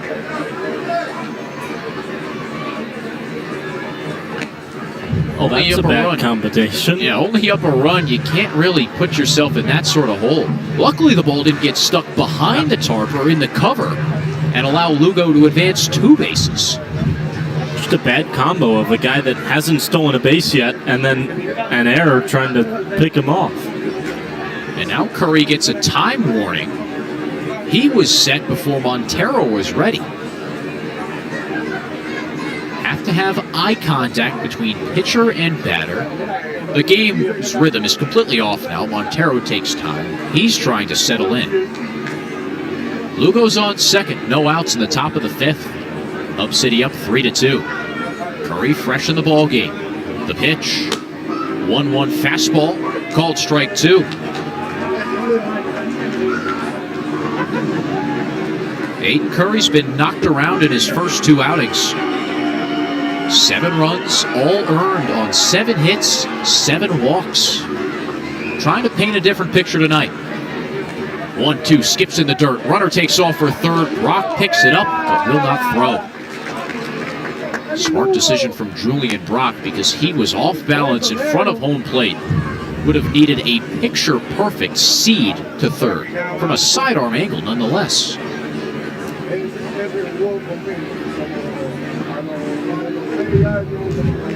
Lugo on second after the air, now to 3rd after the wild pitch, and the Hub City infield is in. 2-2 to Montero. Curry delivers. Above the backstop, it ricochets off the brick, and luckily Curry's there before Lugo makes an advance towards home.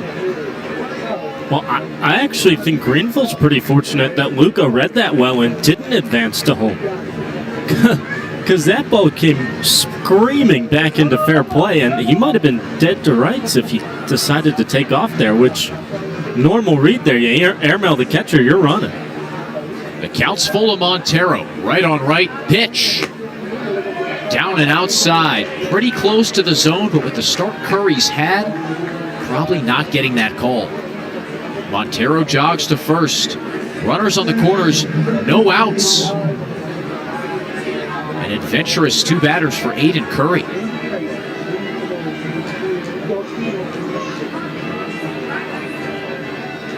Bottom of the order up, second baseman Framey De Leon.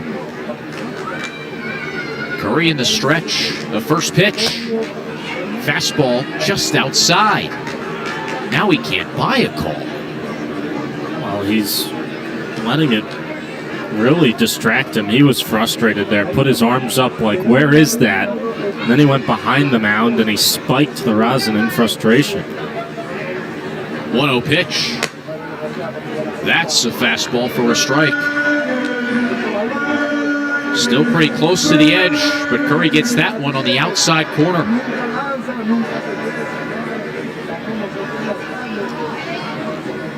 Dealing to De Leon. 1-1 pitch. Slapped foul. De Leon off timing with the off speed. Just reached out the hands and flicked the wrists. And it's good to see from Curry that that frustration has turned into motivation to throw good pitches here and not allowing that to really distract him even more, as he was already pretty wild to start this appearance. Curry hoping to dial it in under pressure. Runners on the corners, no out. The righty stares home. Brock sets up low. The pitch in the dirt. And Julian Brock stops it between the legs. Brock's a very solid defensive catcher. Power was his calling card at Louisiana Lafayette, but he has a great arm. Threw out 41 runners in 2 years behind the plate for the Raging Cajuns. 2-2, no outs. The pitch. Swing and a miss, strike three. Curry dials up high heat. Gets De Leon to chase. And now a ground ball gets him out of the top of the fifth. That's one you pretty much had to have if you're Curry. Bottom of the order, 9-hole hitter before the top of the lineup. Got the strikeout he needed. Up comes Yoferi Rodriguez.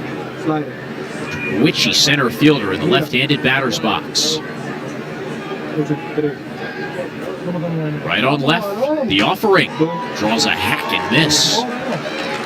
Top shelf heater, 95. Rodriguez pretty tardy. He came around to score as part of a 2-run third for Greenville. Nizan Zanatello doubled in both Montero and Rodriguez. Curry, 0-1.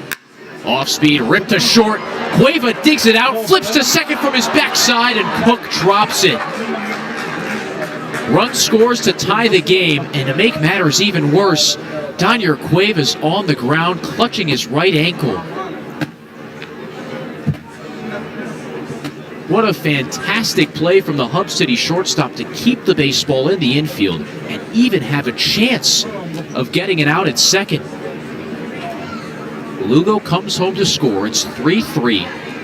Greenville ties the game.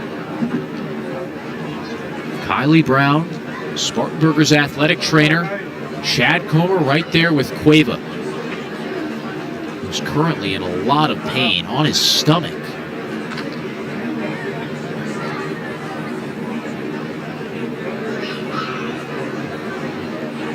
Every single Hub City fielder is there to check on Cueva.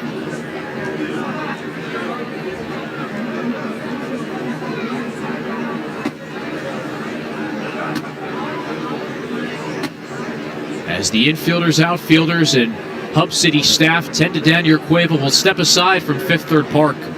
Greenville 3, Spartanburgers 3 on Fox Sports Spartanburg, 98.3 FM, the home of the Spartanburgers radio network.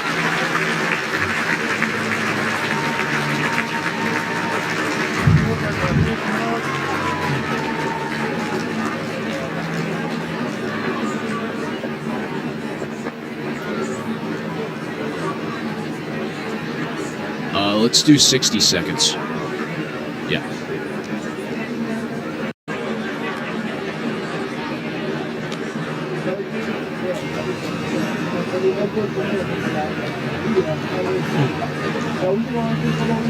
Brutal. Looked like he was going to make a great play, and then he couldn't set his feet, and it went down. Yeah, he just bumped into, man. That stinks. Man. That's such a bummer. Thank you. You're welcome. All right, so probably just like for like swap. With Hardy, yep.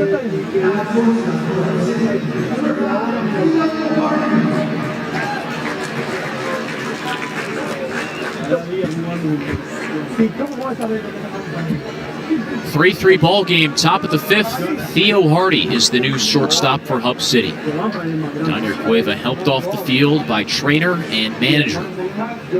One out, runners on first and second. Aiden Curry deals. Nazan Zanatello takes a strike on the outside corner. Cueva barely able to put any weight on his right ankle as he made his way to the first base dugout. The 0-1. Check swing, yes he did. Strike two. Greenville tied the game on the fielder's choice. Lugo coming home to score from third. Montero advanced to second.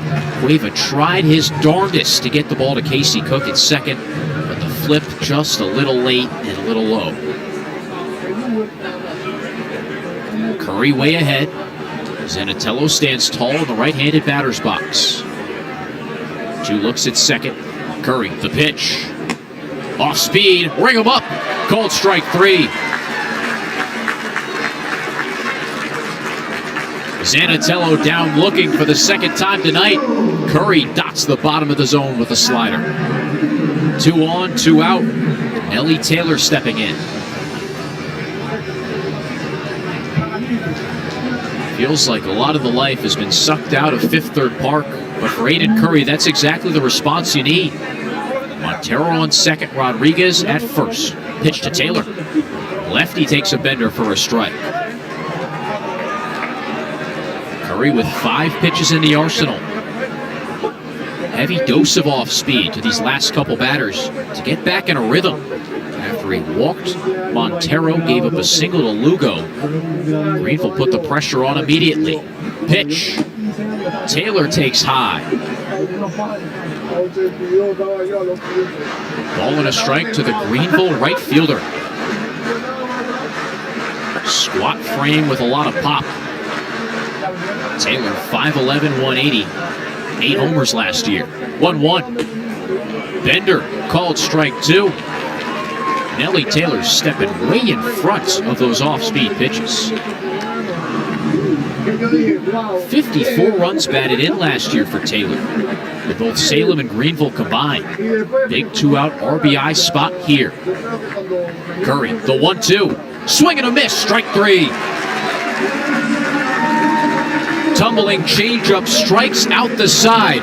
Curry strands 2 on and keeps the game tied at 3 apiece. Greenville plates a run in the inning on a hit, a walk, and a fielder's choice. We head to the bottom of the fifth, tied 3-3 on Fox Sports Spartanburg 98.3 FM, the home of the Spartanburgers Radio Network.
New arm in the game for Greenville. A 3-3 tie in the bottom of the 5th.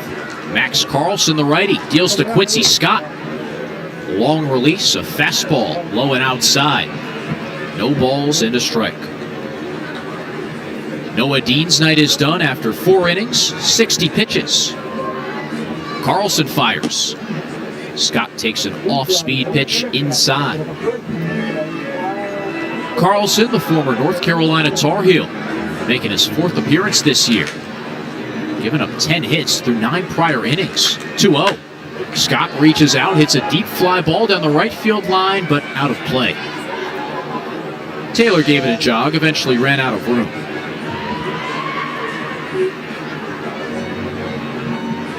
Carlson, 14 strikeouts through those 9 innings. Hasn't walked a single batter. That's pretty impressive.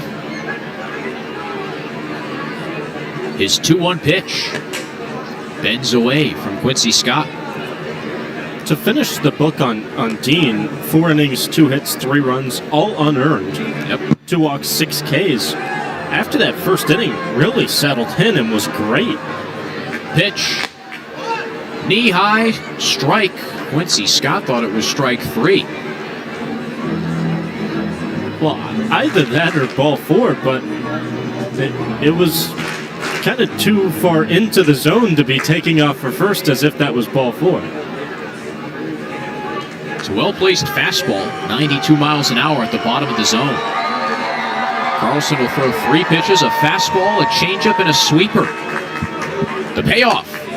Scott reaches out, taps off speed to the backstop. Dean didn't just settle in, he struck out 5 in a row. Yeah. Finishes the night with 6 Ks. And honestly, if he gets a play from Alcantara in the first, he goes scoreless in 4 innings. Payoff. Swing and a miss. Strike 3. Long wave from Scott, who's down swinging for the 2nd time tonight. In that first inning alone, Noah Dean threw 22 pitches. That's over a third of his total. Theo Hardy's up next.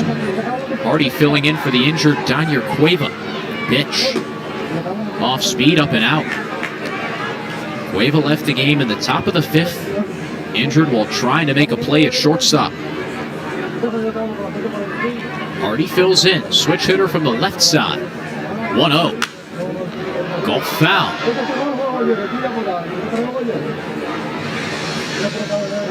Hardy comes into tonight 2 for 16. Batted in the 9-hole last night, a place where he's hit every single game for the Spartanburgers. And went 0 for 3. Flied out to left, and 2 strikeouts. Carlson, the 1-1. Up and outside. And the thing is, with Cueva and Hardy at the plate, you get very different approaches, different power profiles as well. Cueva can go gap to gap. 2-1. Hardy strokes a fly ball to right, but it's right at Nellie Taylor.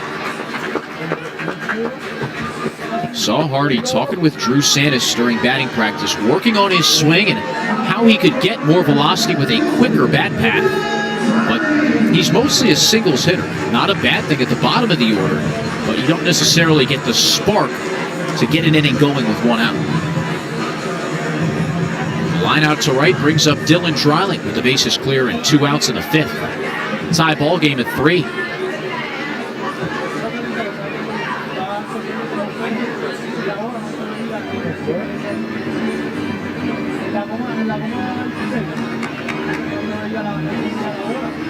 A pitch clock violation on Carlson. 1-0. Swing and a miss. Dreiling hoping to deposit one over the right field fence.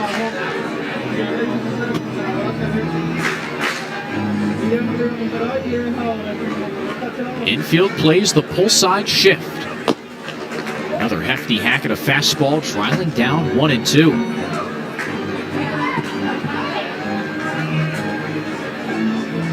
Carlson stares home.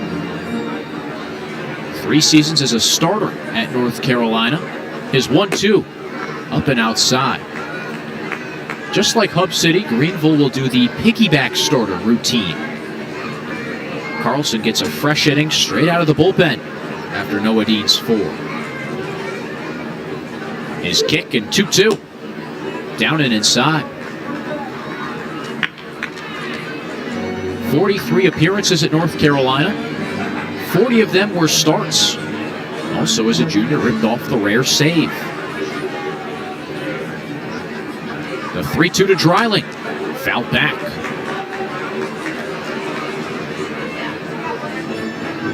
There's a brotherly connection for Max as well. Older brother Sam, drafted by the Mariners in 2017. Probably ran into Yoferi Rodriguez last year, did Sam, in the Brewers organization. 3-2 pitch.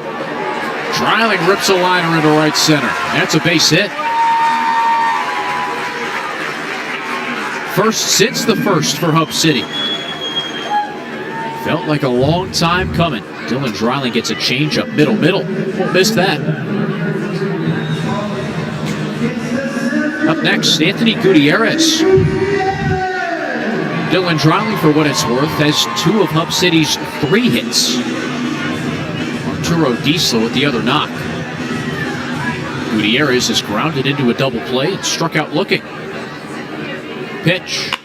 Hit off the handle, slow roller to third. Diving stop from Lugo. He throws to second and retires Dreiling to end the inning.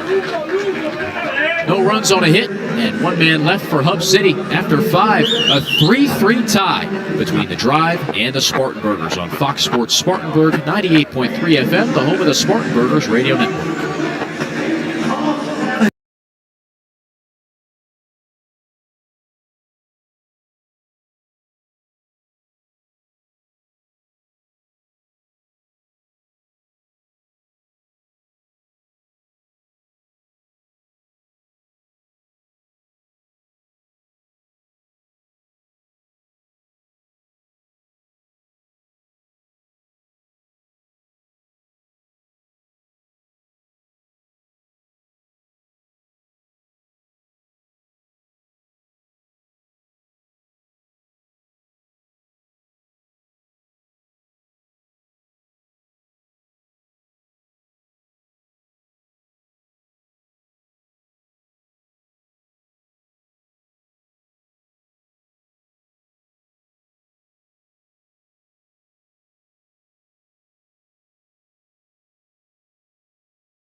Greenville 3, Spartanburgers 3.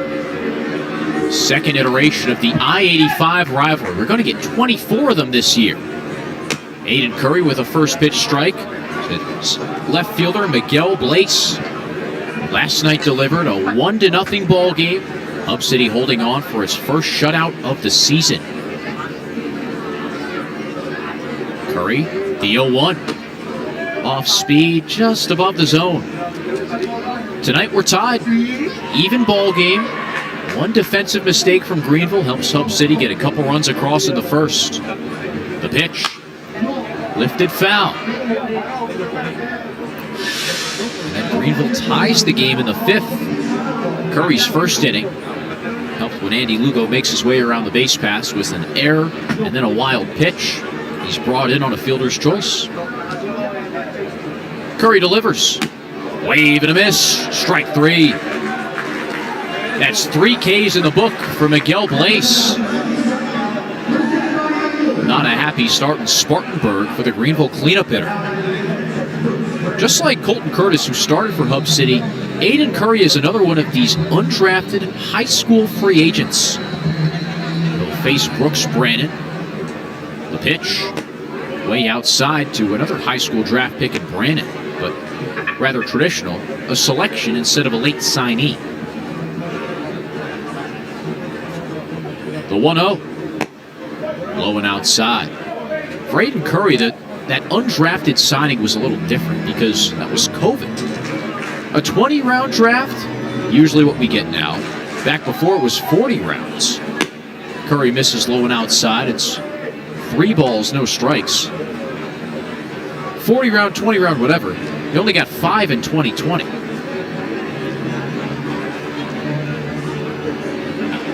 Aiden Curry was committed to Bucknell out of high school anyway. The 3-0 pitch. Not even close to Brandon, who was an easy 4-pitch walk.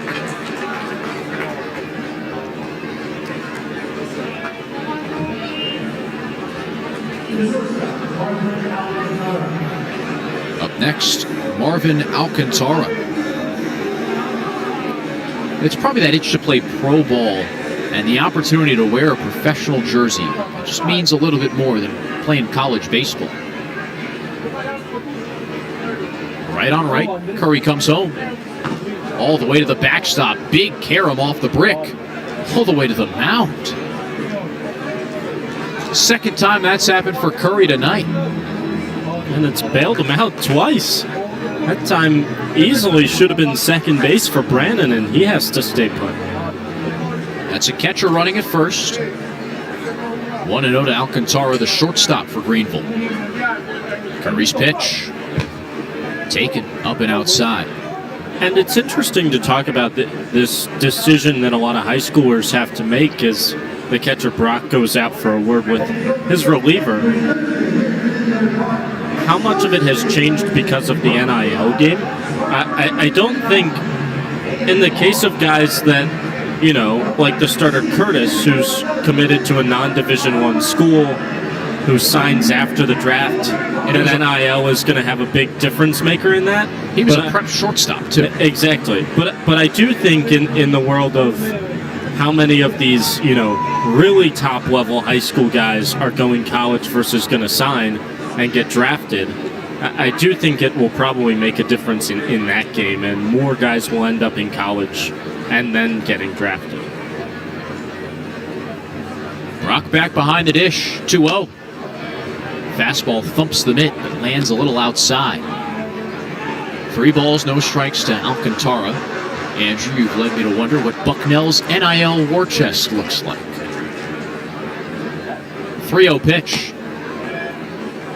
Looked pretty good, but it was up, ball 4. Not sure it's a war chest. I would think it's rather scant. But here's what Aiden Curry had to say on the matter. The professional thing started to become a bit more relevant, more of a reality. He had to weigh the options of chasing the dream, going to college to get a degree or maybe close to a degree, and then having to go back and finish after he turns pro. First pitch home. Little outside to Andy Lugo, who's 1 for 2 on the night. Get that message from a couple guys throughout professional baseball. You know what? School's not that big of a deal breaker for me. The degree doesn't matter as much. The 1-0. Check swing, appeal, but Michael Cross says Lugo didn't go around, especially for a pitcher, too. That education component might always be there, but your arm might only have so long to last. I do think the philosophy around that side has changed, though, in the last 15 or 20 years. 2-0 pitch. Lugo takes a strike on the outside corner. I think the development in college baseball has gotten that much better to where you're seeing guys that go to college and then get drafted have much more accelerated paths through the minors to then get to the major leagues. The 2-1. Wave and a miss. Lugo can't touch a fastball up at the zone. So let's say, you know, Texas Rangers organization, a couple of names that come to mind, Jack Leiter, Kumar Rocker, a couple guys that could have gone early in Major League Baseball's draft out of high school, decide to go college and then have accelerated paths to the majors. 2-2 pitch. Check swing. Appeal, and Michael Cross says that's strike 3 to Andy Lugo. 2 strikeouts sandwich, 2 walks. 2 on and 2 out for Juan Montero. Not to say that there's a perfect answer for anybody, and every case is different in that decision process, but I just think that the quality of pitching coaching in college baseball has gotten much closer to that in the minor leagues. Pitch home. Foul tip, strike 1. And obviously the 2 guys that I mentioned, Vanderbilt products, but a number of college programs nowadays have these pitching labs. You know, Wake Forest is working with incredible professionals on the medical side there to protect arms and really develop them well. The 0-1. Off speed, a little out to the right-handed hitter. Ball and a strike with 2 on and a 3-3 ball game. So colleges have caught up to professional facilities, professional development. And for Curry, who could be a senior in college right now, he might have the chance to get drafted, start in high A, instead of working his way through the Rangers minor league system. Pick back to first, Diesla dropped it, and Brannon goes from second to third. Alcantara skitters back to the bag. He's safe as well. So with 2 outs and a 2-1 count, Greenville has runners on the corners. I also think when you talk about this, there's a big difference. Power 5, Power 4 college baseball and everybody else. Schools with much more funding, resources, and exposure. 2-1 rides high. Montero, the first baseman, in a hitter's count, 3-1. Because, you know, the couple of schools we've thrown out there, there's just a drastic difference between if you're going to pitch at, say, Vanderbilt or another SEC school versus Bucknell. 3-1 home. Down and outside, ball 4. Alcantara was on the move with the pitch. He'll take second anyways. Bases loaded, all on walks. Here comes Thomas St. Clair as Curry works his way through another topsy-turvy inning. Allowed a run in the 5th to tie the game. He struck out 2 in the 6th, but also put 3 ducks on the pond. 46 pitches total for Curry, the 3rd pitcher for Hub City. Greenville using 2 the piggyback way. Circling back to Curry as we kind of bring this discussion back to the ball field. Sure. He said that it was the chance to chase his professional dream because if he went to college and went to Bucknell, who knows what happens through 2-3 years of college baseball. He said he'd never get the chance to chase the professional dream again. Same went for Quincy Scott, too, committed to UC Santa Barbara in junior college, but instead saw the Rangers pop up on his phone and didn't want to pass up the chance to play pro ball. Ramey De Leon in the right-handed batter's box. Curry delivers. Fastball above the letters for ball 1. Hub City's got Larson Kindreich up in the pen if Curry can't escape this jam. Kindreich a lot of the times used as a closer, but he can be high leverage anywhere. 1-0 sticks the outside corner. Brannon on third. Alcantara on second. Montero at first. De Leon 1 for 2, a single and a strikeout. All right matchup. Curry kicks and delivers. De Leon hits off speed on the ground to short. Hardy charges, throws to second, gets the out to short way to strand the bases loaded. Curry traverses through 3 walks in the top of the 6th, strands the bases juiced, and we remain tied at 3. Jones, Diesla, and Cook come to bat in the bottom of the 6th for Hub City on Fox Sports Spartanburg 98.3 FM, the home of the Spartanburgers Radio Network.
Spartanburgers escape a bases-loaded jam in the top of the 6th. Tied at 3 in the bottom half of the frame, Keith Jones steps in against Max Carlson. The righty comes home. Jones takes a strike. Knee-high changeup. Just a little relay in the infield there between the third baseman Lugo and Alcantara, the shortstop. 0-1. Bends inside. Alcantara might have forgot his positioning card in the dugout. It's quickly thrown out there by a member of the Drive coaching staff. 1-1 pitch. Hefty hack and miss. Jones turned around by a slider. It's 1-2. That was extremely impressive. They got that thing out there in about 12 seconds. I didn't time it, but it's a rough estimate. The 1-2. Off speed. This ball 2. Brandon behind the plate, rather convinced, but couldn't fool Gustavo Garza with a frame job. Jones 0 for 1. Walked, then scored in the first. Carlson 2-2. Off speed, laser foul. Jones smacked it the opposite way over Chad Comer's head in the third base coaching box and off the netting. Hub City's manager grabs it and passes it off to a member of the Little League team. 2-2. Jones stays alive, spoils another breaking ball. Another baseball scoots towards Chad. This one goes to the bat boy.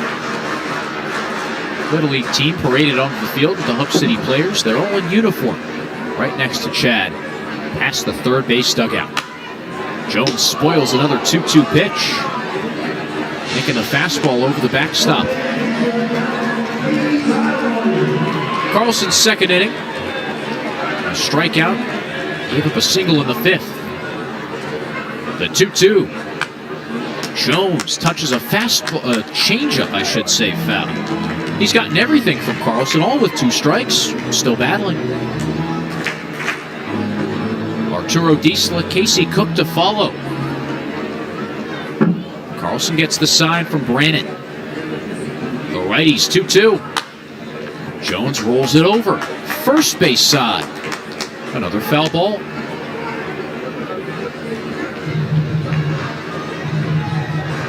Eight-pitch at-bat. Usually when they go this long, it works out in the hitter's favor. Jones is timed up, in sync with the righty. 33 in gray, delivers. Jones bangs it down the third base line, it's fair. Right over the bag. Blaze scoops it up in left as Jones takes a big turnaround first. Pack pick from De Leon is late.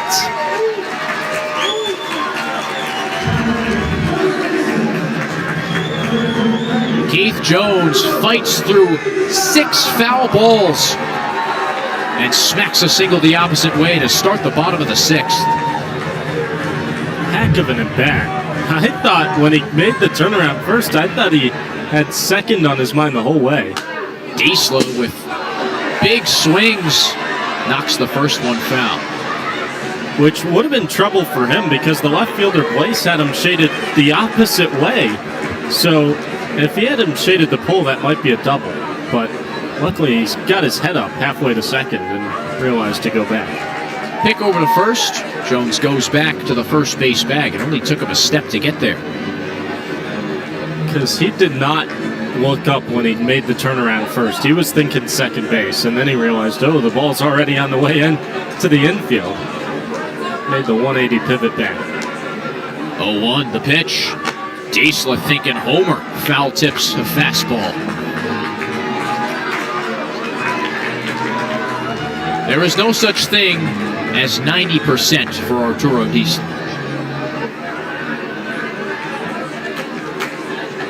He's 1 for 2, a single in the first. Down in the count, 0-2. Carlson fires. Off speed, a beautiful backhand pick from the catcher Brandon to keep it in the home plate circle.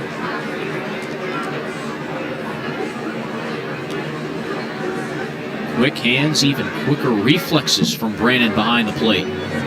Keeps Jones at first. 3-3 ball game, getting the bottom of the 6th underway. Diesla staring at Carlson, who fires home. Diesla rips a fly ball foul.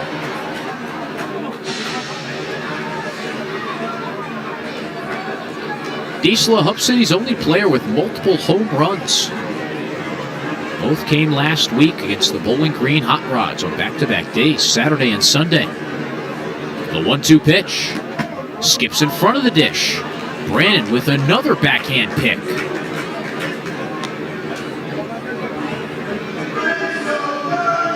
Catcher getting his work in. Jones doesn't look very apt to take second. Just a couple steps off first. Not a large lead. 2-2 to Diesla. Wave and a miss. Brannon holds on to that one. Diesla swing all arms. He's down on strikes for the first out of the bottom of the 6th.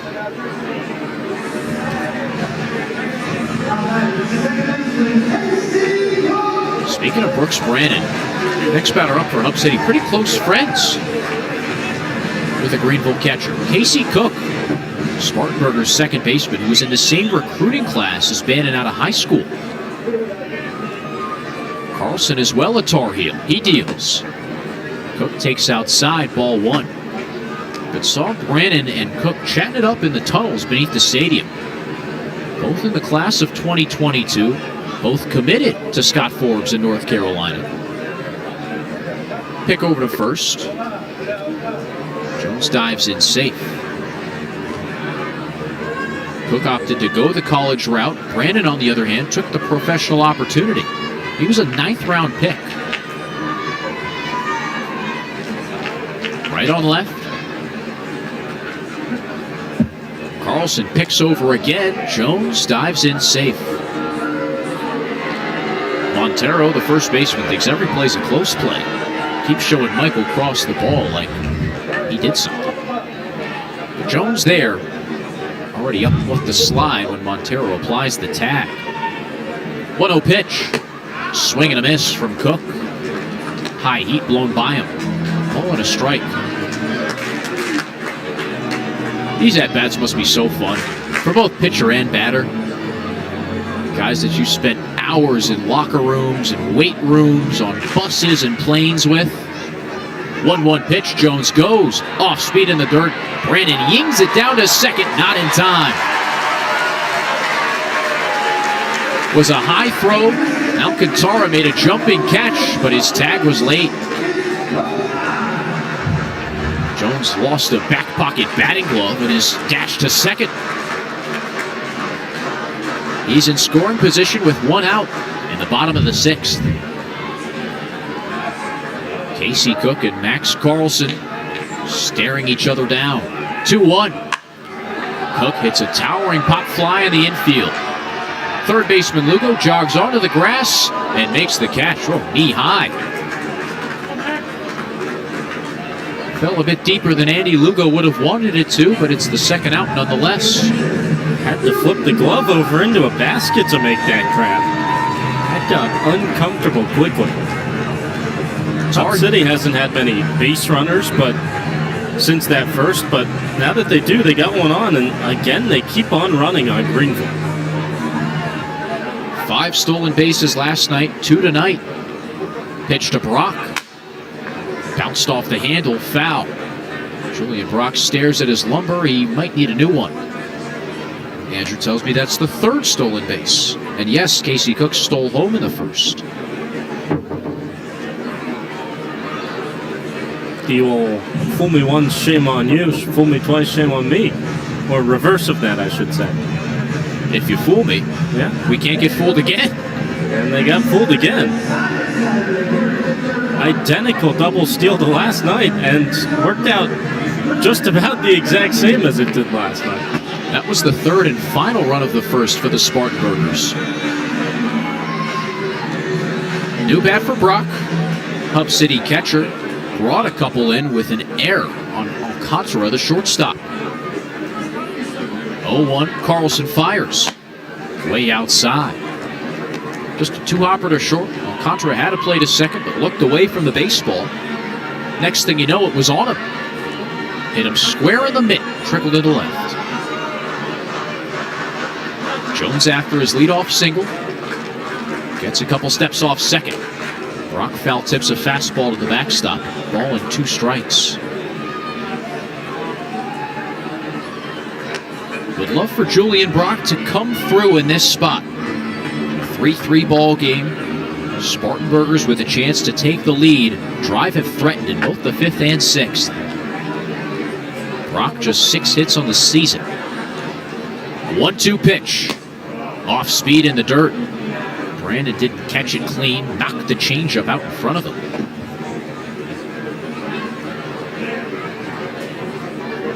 Jones not keen to run into the 3rd out on 3rd base. Will stay at 2nd. Hopping off the bag as Carlson comes set and delivers. Way outside, Brandon skips the back pick and throws to 2nd, also on a hop. De Leon scrambling behind the bag to keep it in the infield. Hey, threw it back there with nobody at second base. Pretty risky move there. When you think of a prayer, especially in a football game, you think of a high heave to the end zone. That was the exact opposite. Throw maybe got 3 or 4 feet off the ground. Full count to Brock. The payoff pitch. Fastball stroked on the ground to short. Eats Alcantara up, but he vacuums it between his legs. Throws to first in time. And that's the inning. A 107-mile-an-hour screamer at the shortstop. But Alcantara handles the heat in the bottom of the 6th. Tied at 3 as we go to the 7th between the Spartanburgers and Drive on Fox Sports Spartanburg, 98.3 FM, the home of the Spartanburgers radio network.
Tied at 3 in the top of the 7th at Fifth Third Park. I-85 rivalry between Hub City and Greenville.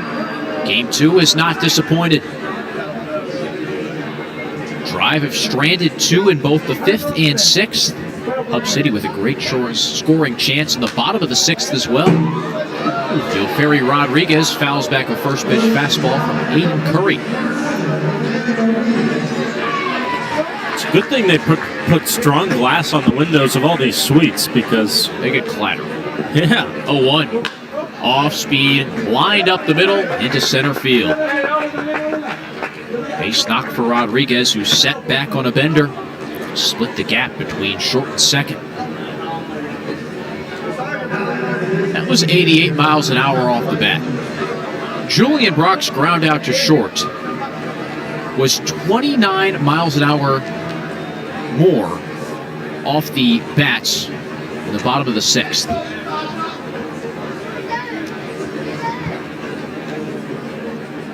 Long pause, a pick to first. Rodriguez dives in safe. I think the word I was looking for was harder there. Yeah. But Brock hit a steamer. Well, I said to you in between the innings, Marvin Alcantara made up for his mistake in the first inning. Pitch home. Zanatello takes a knee-high fastball. That was not one where you could look away, check the runner, and then come back to it. No, he made the error in the first on a ball that could have gotten Greenville out of the inning, led to some runs. That time, base hit's a run, but he took away a base hit. Curry delivers outside, 1-1 to Greenville's designated hitter. He smoked one to left in the third that plated 2 runs. Hub City, all 3 runs, bottom of the first. Greenville, 2 in the third, 1 in the fifth. Curry, 1-1 pitch. Tumbling breaker. Rock loves it in the dirt. Rodriguez biding his time over there at first. He swiped 2 bases in the early season, but also been caught twice. Curry mixing up the timing, delivers home. Called strike on the outside corner. Rodriguez started off first and then shut it down quickly. Doesn't help for Yoferi Rodriguez that he's learning brand new signs. He began the season with the Brewers organization, was traded 3 games in, and now he's settling in with the Drive. This is his 11th game in the upstate. Zanatello's second year of pro ball. The 2-2 pitch. Up and out. Curry yanks a heater. Counts full. Zanatello certainly has a lot of tools. Power, he can move well. Pretty good defender on the left side of the infield, but hit just 157 last year. Pick over. Rodriguez dives in, safe. 78 games in low A Salem, and Zanatello scuffled. But the Red Sox brass showing confidence in him. Bump him up a level. 3-2 pitch. Rodriguez on the move. Pitch is called strike 3. Throw to second. Is in time. Strike him out. Throw him out. Double play. 2 outs on the board in the top of the 7th. 94 on the outside corner. Retires Zanatello. Brock pegs it down to second. Cook slaps the tag on Rodriguez.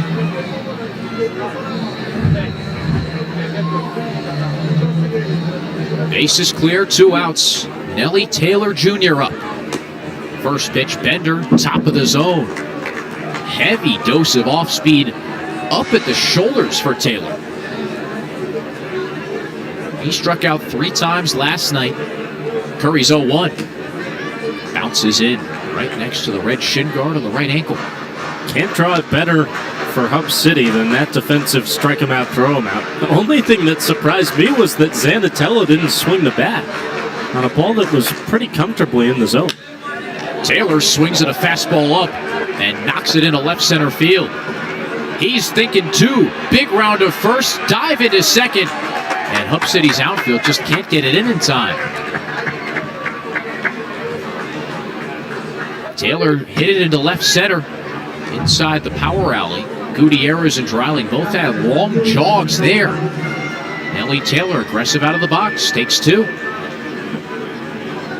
Seen that a couple times. I think that's what Keith Jones had on his mind in the last half inning, but this was just hit closer to the left fielder. 2 outs, a man on second, pitch home. Blyce takes called strike 1. It's a ballpark that if you have speed, you can really capitalize on it if you hit it to the right parts of this park. 2 outs, man on second, 3-3 game. Curry checking the runner, the pitch home. Wave and a miss. Place not even close to a slider below the zone. Both he and Zanatello have struck out thrice tonight. 0-2. Curry set. Right on right. The pitch. Dives into the dirt. Blyce would not go for the White Castle special. At least not for now, but Zanatello's 3 are all backwards Ks. Blyce's 3 are all forwards Ks. Curry delivers home. Outside, it skips away from Brock. Jog to third for Nellie Taylor. His aggressiveness out of the batter's box, playing into Greenville's favor. Now the go-ahead run, 90 feet away from home plate. 2-2 count. Taylor starts his lead off third. 2 outs in the top of the 7th. Curry, the pitch. Off speed, popped up. Third base side, Figueroa waves his right hand, catches the can of corn with his left. 2 hits in the inning for Greenville, but nothing to show for it. Head to the bottom of the 7th. Figueroa ended the top. He'll start the bottom for the Spartanburgers. Tied 3 apiece with the Drive on Fox Sports Spartanburg, 98.3 FM, the home of the Spartanburgers radio network.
Later, Figueroa leads off the bottom of the 7th against Max Carlson. Bottom 3 of the Spartanburgers order, hoping to get a rally started in a 3-3 ball game. First pitch rolled foul. Got a nice rouse from the crowd after the Spartanburg Regional 7th inning stretch. Crowds have been sticking around every night, even though some have a hour-long drive west back home before work on Thursday. Swing and a miss from Figueroa. That was a balloon towards home plate. It's 0-2. I was impressed last night. Hub City gets to the final strike in the 9th, and everybody stood up and started clapping, trying to count down that win. 0-2 pitch. Fastball speeds away from the lefty Figueroa. Greenville fans probably standing up so they could see. Hub City's offense been pretty quiet since the first, and it scored all 3. 1-2 to Figueroa, grounded right side. Montero on a knee, hauls it in, scoots to first for the first out. Up next, Quincy Scott, who struck out twice. That Brock ball in the 6th will probably hang around with Hub City's hitters for a little while. The best contact they've had against Carlson, who's worked well with this 3-pitch mix. Fastball, slider, and change from the righty. Scott stands in. He swings at the first pitch, tags it off the glove of De Leon and into right field. Scott up to first. No one grabs the baseball, so Scott speeds to second.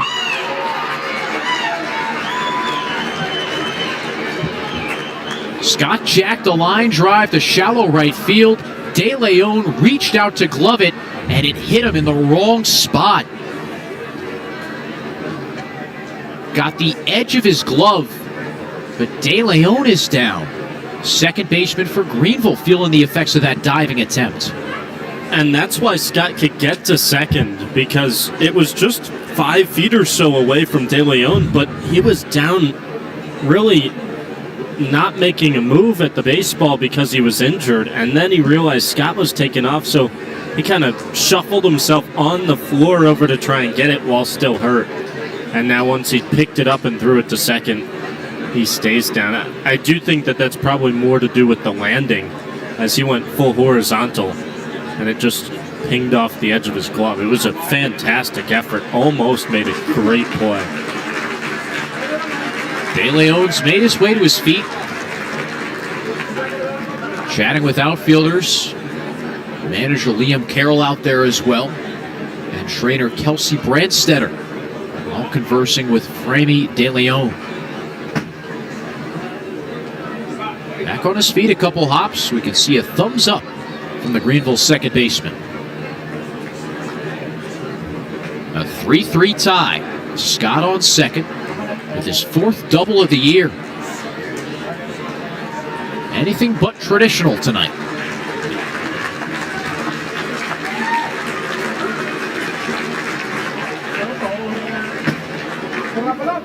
Theo Hardy's already replaced an injured Hub City infielder, Daniel Cueva, who left the game in the top of the fifth.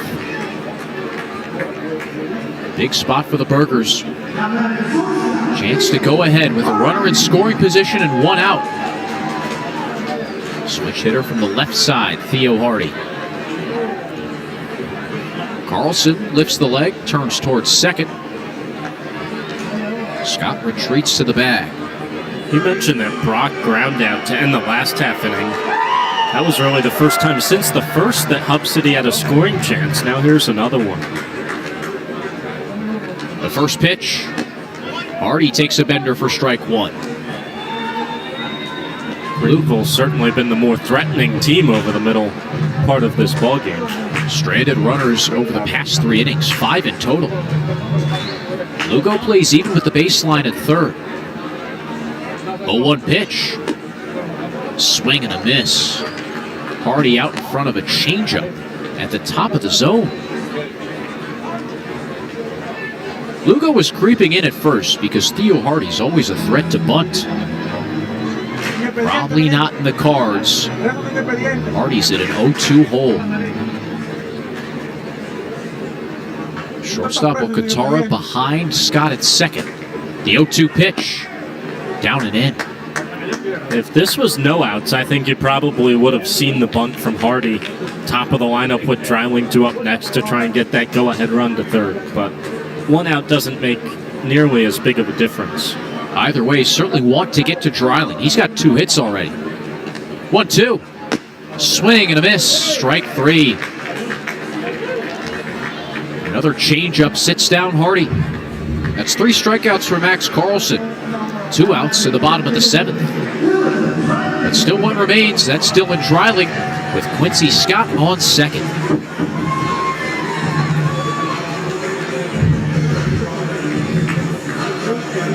Two base knocks for the left-handed hitting left fielder. He's been retired both times at second. Fielder's choices. The first pitch. Dreiling rips a rocket down the right field line towards the corner. Reaching out, Taylor makes the catch. On a dead sprint towards the warning track, Nellie Taylor saves a potential go-ahead run. The drive stay alive by about 8 inches. Taylor caught it on the web of his glove. We are tied at 3. Oh, so close to the Spartanburgers taking the lead. Instead, we go to the 8th on Fox Sports Spartanburg, 98.3 FM, the home of the Spartanburgers radio network.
let's put it this way. When he faces the first hitter, let's get Rule going, all right?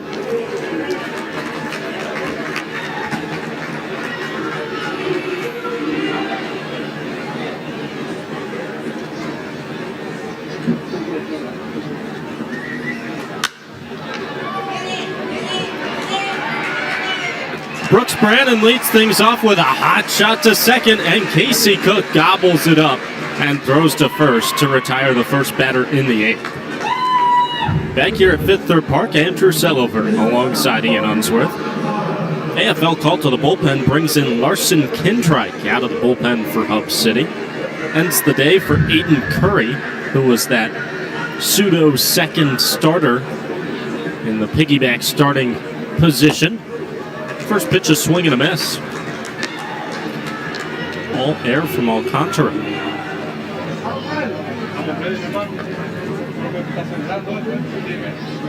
Lefty Kindreich deals, fouled back to the netting. Quickly ahead 0-2 on Marvin Alcantara. 0 for 2 day with a walk. Pair of ground outs over to Arturo Diesla, roaming over there at first. Kindreich from the stretch deals. Strike 3. Got the call at the top right corner of the zone with the fastball.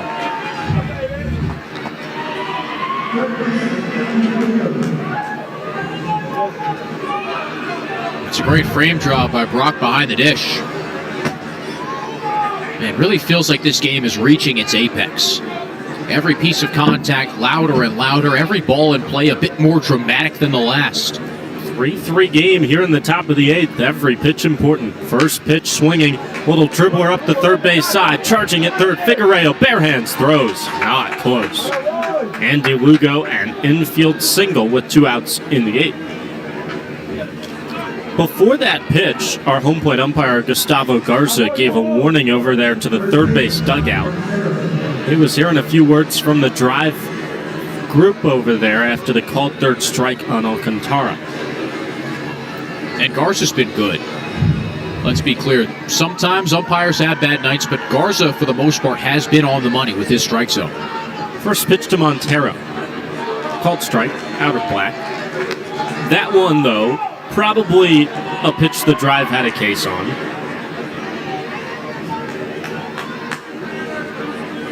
One of the few out of the zone that was called a strike. 0-1. Down and away. Final line on Aiden Curry. 3 innings pitched. Gives up 3 hits and a run. 4 walks. 6 strikeouts. And boy, he worked around a whole lot of traffic in all 3 innings. The pitch. Upstairs. 2-1. Curry, the traffic cop, put up the red light more than the green light.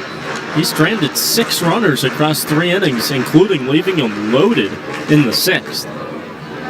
2-1. Tipped into the mitt. 2 balls, 2 strikes. Do you envision Aiden Curry is standing out in the middle of the street or standing next to the light operating it himself? I think he's the security guard. He's got the full vest on, and he's standing in the middle with his whistle. Yep. Wave him through. Put up the stop sign. And it was the stop sign more than the wave through. Time called, and a pitch clock violation on Kindreich. So that makes it 3-2 the count. He did not establish eye contact with Montero. And that's one of the more costly pitch clock violations here in top of the 8th. Tie game. 2 down. Now a 3-2 pitch. Runner on the move. Breaking ball. Oh, yeah! Landed it right at the top of the zone. And Kindreich, a little stare down for Montero. He has to be ushered to the dugout. He is fired up after that strikeout to end the top of the 8th. Getting a little heated here between Greenville and Hub City. Halfway through 8, 3-3 tie on Fox Sports Spartanburg, 98.3 FM. Your home for the Spartanburgers Radio Network.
Max Carlson still out there, 2, 3, and 4 in the Hub City lineup. First pitch, that's in there, a strike. Slider at the top of the zone to the righty, Anthony Gutierrez, who bats the leadoff batter here in the 8th inning. A 3-3 tie, Greenville and Hub City. 0-1. Wave and a miss. He took a lot off on that changeup, and Gutierrez was not close. It's a pitch that Carlson started to dial in later into his outing. He's been great tonight. Just the second pitcher used for Greenville. And his 0-2 is rolled on the ground at short. Got to hurry with the speed. Alcantara throws, and it's there in time. Gutierrez can run, and he made that into a bang-bang play. But Alcantara at short makes another good play tonight. He's bounced back strongly after an error in the first. 1 up, 1 down. Even though Gutierrez has great wheels, it wasn't very close. Alcantara knew the scouting report, got it out quickly. Beat him by a step. Keith Jones bats and takes the first pitch slider in the dirt.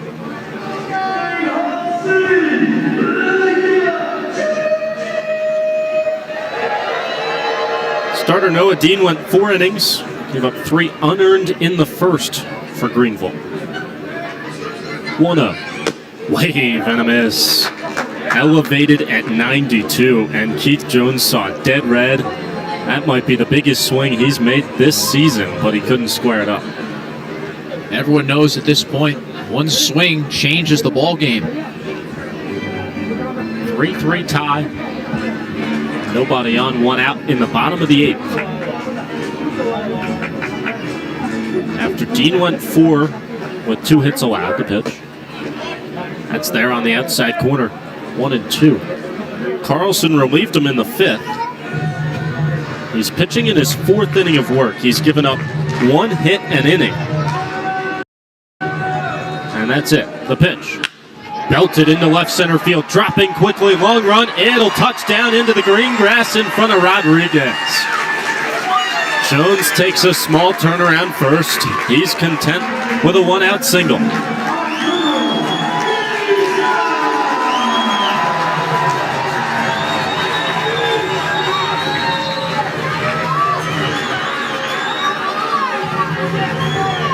One on, 1 away. Diesla so far tonight is 1 for 3. Right on, right matchup. The pitch. Outside, ball 1. How about Keith Jones with back-to-back opposite field base hits? Goes into the left center field gap, and with 1 ball and no strikes on Diesla, here comes a mound visit. Pitching coach and catcher going out there to join Max Carlson. Interested here, maybe this is about pitch selection and whatnot, but it certainly could also be about how to limit the running game that Hub City has dominated Greenville with so far this series. 5 stolen bags yesterday, already 3 today, and 1 from Keith Jones after his first single of the night. And he stands over there at first. So no doubt that has to be on the minds of the Greenville staff, because you do not want to allow a stolen base to put a go-ahead run in scoring position here in the 8th. Carlson just gave Brandon a big old slap on the chest, trying to instill some confidence in his catcher. There is bullpen action for the drive. The pitcher is hidden beyond the right field line. The pitch to Diesla. Broken bat flare, squeaks through right side, base hit. Jones stays put. Nellie Taylor and right got on that baseball in a hurry. And so it's first and second and 1 out for Casey Cook. 2-hit night for Diesla, and he's also gone the other way twice.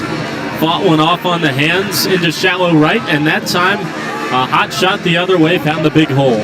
And that will do it tonight for Max Carlson. It's a great job by Keith Jones on second, knowing the scouting report too. Taylor and Wright is the minor league defensive player of the year for the Red Sox organization. He just ran down the drilling ball in the 6th, and then he's got the hose on him. Don't want to take that chance at third. Especially with him playing in a little bit for the opposite field against Diesel. Call to the bullpen for Greenville. 2 on, 1 out in the bottom of the 8th. It's all tied at 3. Can Hub City scratch across the go-ahead run after this? We'll find out on Fox Sports Spartanburg 98.3 FM, your home for the Spartanburgers Radio Network.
Wu Yelland, just one of 2 pitchers so far this season for Greenville yet to allow an earned run.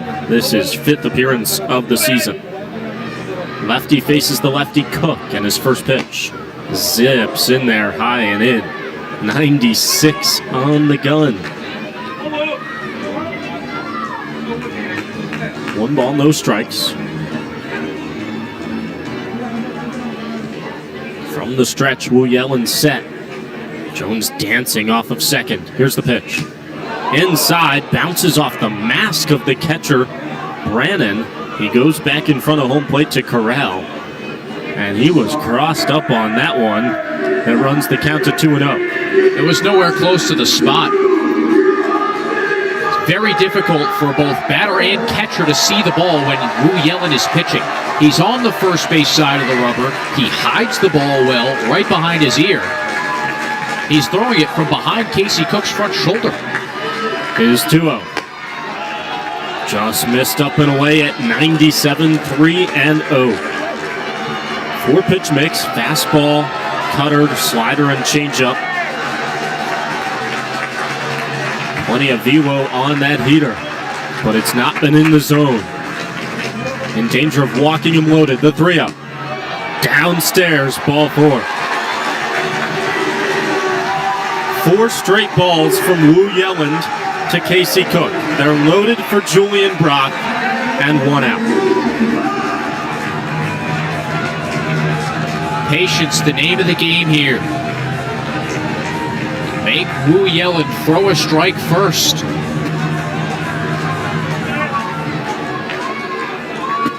Brock from the right side against the lefty Wu Yelland. The pitch. Cranked high in the air, medium depth left center. In races Rodriguez. He's got it. Jones will try his luck from third. He tags up the throw. It's in time. And this game stays tied to the 9th. Rodriguez, a rope to catch Jones trying to score.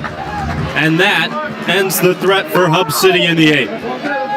No runs on 2 hits, no errors, and 2 left on. Tied at 3, headed to the top of 9 between Greenville and Hub City. Here on Fox Sports Spartanburg 98.3 FM, your home for the Spartanburgers Radio Network.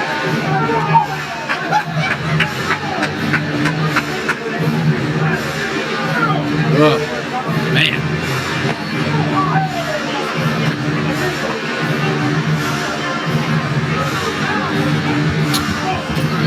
It's like cutting it out every once in a while.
9-1-2 in the ninth for Greenville. And the first pitch, check swing. No swing on the appeal from Framey DeLeon. Larson Kindreich stays out there for his second inning of work. Tied at 3 in the top of 9. 1-0. Wave and a miss. Hub City had him loaded with 1 out in the 8th. Fly ball to medium to shallow depth left center. Off the bat of Julian Brock, turned into out number 2, and then Keith Jones tried to tag up. The pitch bounced foul. Keyword there, tried, because Ferry Rodriguez gunned him out at the plate. Throw in plenty of time. 1-2. Sit down. Slider on the back foot, and that was pretty from Larson Kindreich. His 3rd strikeout. Kindreich, a great mix. And this is the perfect spot for him to be in because 2 of the top 3 hitters of the Greenville order are lefties. Here's the first of those 2. The man of the hour, Ferry Rodriguez, bounces the first pitch he sees to short. Theo Hardy charges gloves and throws a strike. 2 down.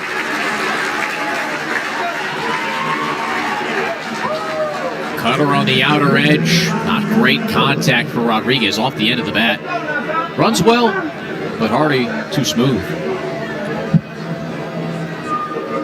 Now it's Nazan Zanatello. 2 down, nobody on. First pitch. Swing and a miss. Cutter again, top of the zone. Strike 1. Zanatello 1 for 4 today. A trio of strikeouts looking. The pitch. That's in there, strike 2. But he does probably have the biggest swing of the day in the 3rd inning for Greenville. A rope over the head of the left fielder Dylan Dreiling that drove in 2 runs. 0-2. Up and away. Slider that didn't break much. Nobody on 2 outs. It's tied at 3 in the top of the 9th between Greenville and Hub City. Bottom of the order in the bottom of the 9th for Hub City as the 1-2's low and outside. 2 balls, 2 strikes. Nellie Taylor waits on deck. He's 1 for 4, also with a double today. Slow clap and the 2-2. Downstairs with the fastball. Kindreich goes from 0-2 to 3-2.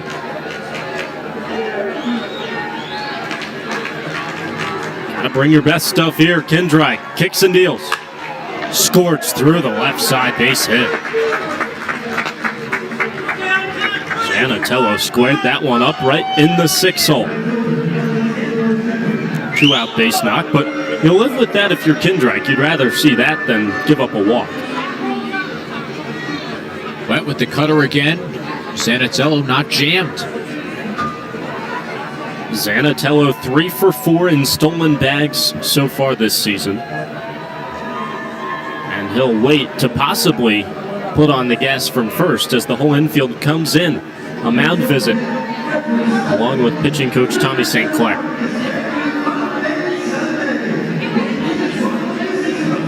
Kindreich's through 1 2/3 scoreless. Worked around a 2-out single back in the 8th with a second strikeout of that inning. He'll try and do the same thing here as everybody exits the mound and lets Kindreich settle back into work. Ever since the 5th, both sides have been biting their nails through these innings. Hub City's left runners on over the past 4, as has Greenville. Neither team's been good with runners in scoring position today. Now we're ready, the first pitch. Squeaks through the wickets of Brox to the backstop. And that is a crucial 90 feet for Zanatello. Doesn't even have to steal second. He goes to second base on the pass ball. 1-0 the count to Taylor. Base hit could give Greenville the lead. Driver 1 for 9 with runners in scoring position today. Spartanburgers 0 for 7.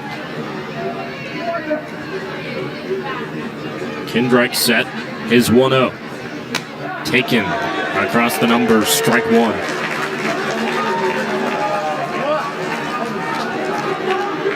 Change that to a wild pitch on Kindreich, not a pass ball on Brock. 1-1. There it is, slider. Called strike two.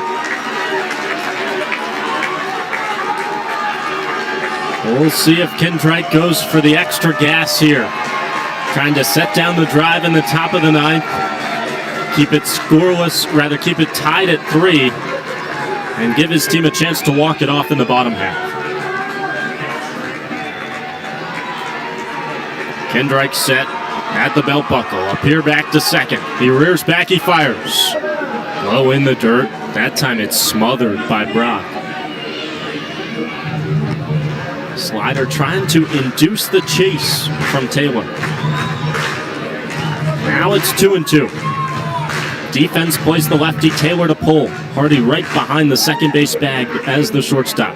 2-2. Downstairs again. Taylor thought that was ball 4. Instead, it's ball 3. He dropped the bat. He went to take off the elbow guard, and then our home plate umpire, Gustavo Garza, reminded him, you need one more of those to take first base. Trying to pass the baton to Miguel Blaze. 3-2 pitch. Wave and a miss. A little extra giddy up from Larson Kindreich for his 4th strikeout.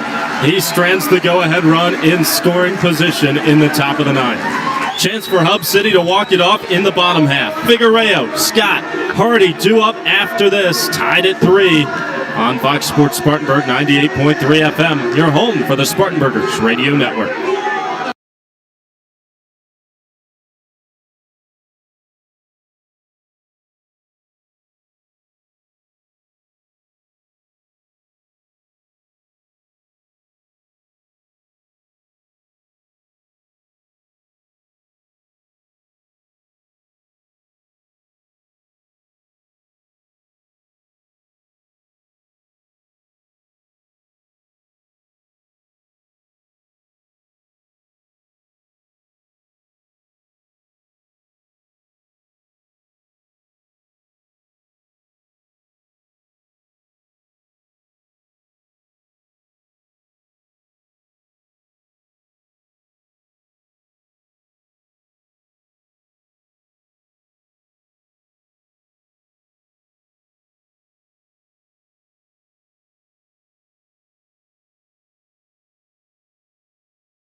These new-founded rivals, just about 45 minutes apart here in the upstate of South Carolina.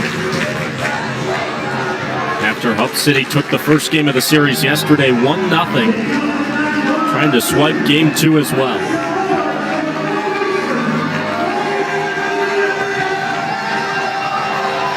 Seven, 8, and 9 begins with Glader Figueroa in the bottom of the 9th. Tied at 3. It's still Jeremy Wu Yelland on the mound, trying to force extras. Left on left, but first pitch. Upstairs, ball 1. Appealing stuff on the radar gun so far from the lefty Wu Yelland. A Hawaii product, hails from Seattle.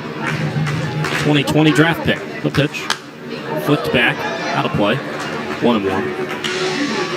Living in the mid to high 90s so far tonight, but a little less appealing in terms of the strike zone of Gustavo Garza. In and out of it so far. 1-1. Wave and a miss. 1-2. Walked Casey Cook on 4 pitches to load the bases in the 8th. then got the fly out to center field from Brock that led to the outfield assist to end the inning at the plate. 1-2. Skips to the backstop. He dragged the slider all the way through the right-hand batter's box underneath the glove of Brandon, the catcher.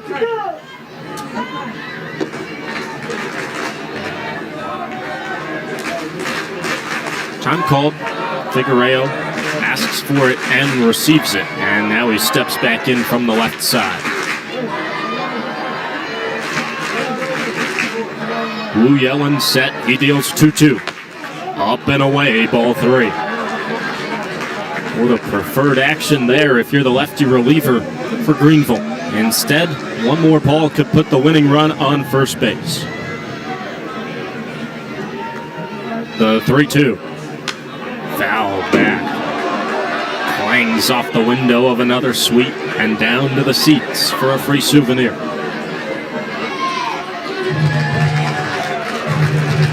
Figueroa waves the bat behind his head. He stares out and awaits another 3-2 and takes outside ball 4.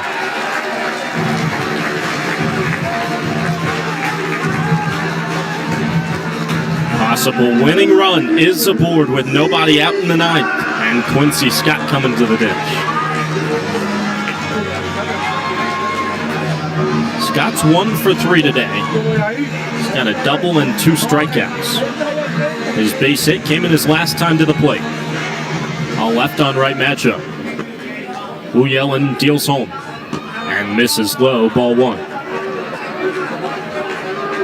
The double from Scott was a screamer over to second. Hit off the edge of the diving glove from De Leon. And then De Leon was down hurt, and Scott took second easily. 1-0 pitch. Bouncer to the first base side, and it's a foul ball. Montero, the first baseman, took a couple steps into his left. Grabbed it about 2 feet to the right of the chalk. If that's fair, he steps on first and then tries to sling it over to second for a double play. Figueroa moving on contact. Instead, it's a 1-1 count to Scott. New baseball for Wu Yellen. He looks to first, he deals home. Roped through the left side, it drops down, a base hit into left.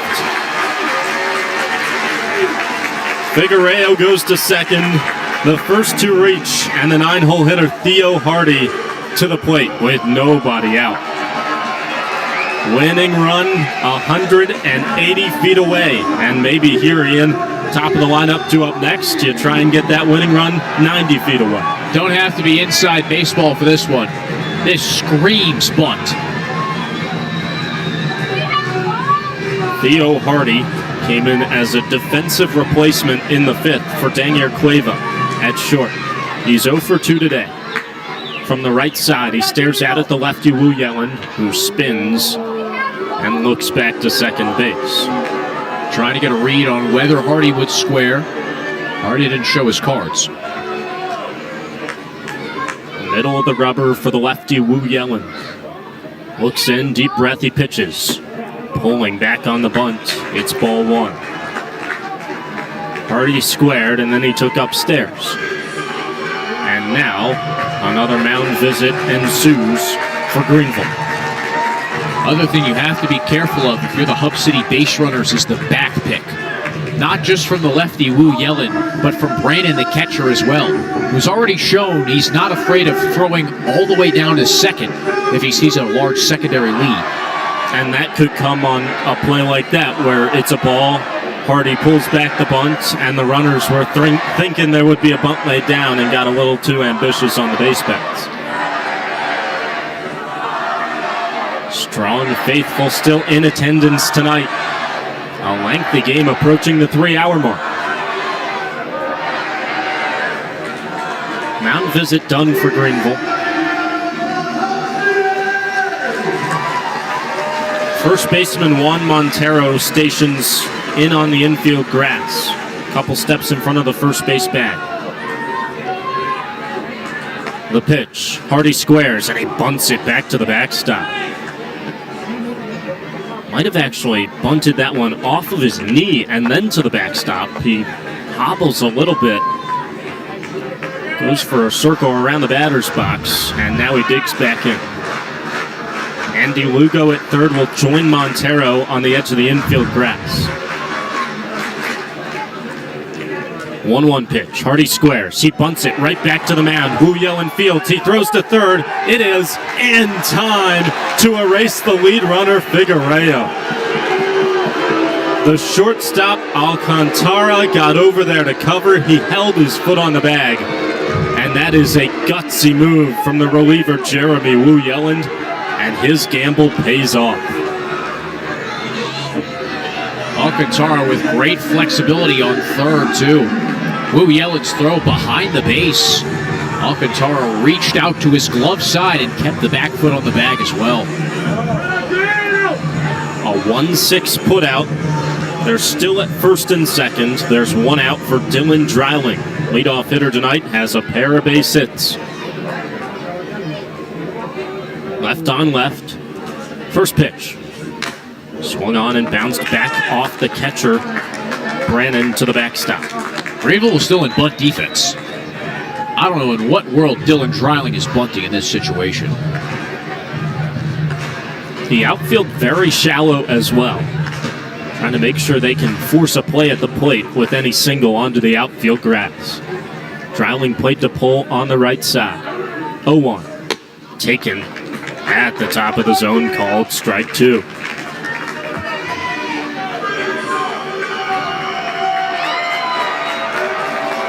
Spartanburgers still 0 for on the night with runners in scoring position.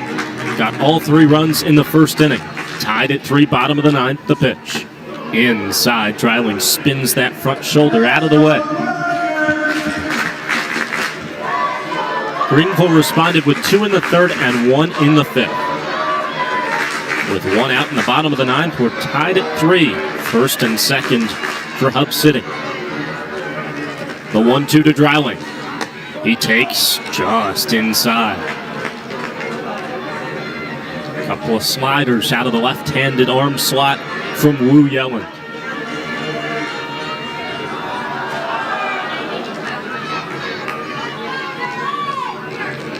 The lefty set at the belt buckle. He kicks and deals. Swing and a miss. Gunned it up to 96 for a big-time strikeout of Dylan Dreiling. First strikeout of the night for Jeremy Wu Yellen. Hub City only has 1 out to work with now in the bottom of the 9th. Anthony Gutierrez to the plate from the right side. He is 0 for 4 tonight. First pitch. Blast the right side. Fair ball down the right field line. Taylor cuts it off. His throw is cut off, and that is your ball game. Good night, Greenville. Hello, Hub City. Anthony Gutierrez walks it off for the Burgers and wins it 4-3.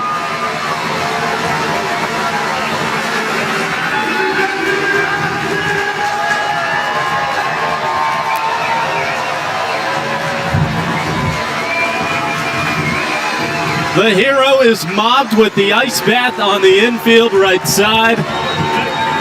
And it's going to be a fun night for the Spartanburgers here at Fifth Third Park.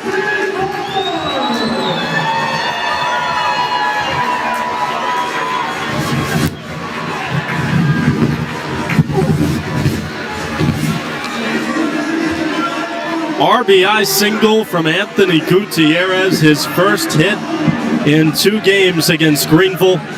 And he comes up with the game winner to drive home the lead runner, Quincy Scott, from second base.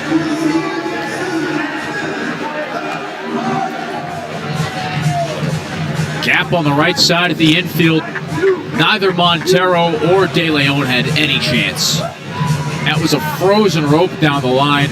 Nelly Taylor playing shallow, again, had no angle as it was.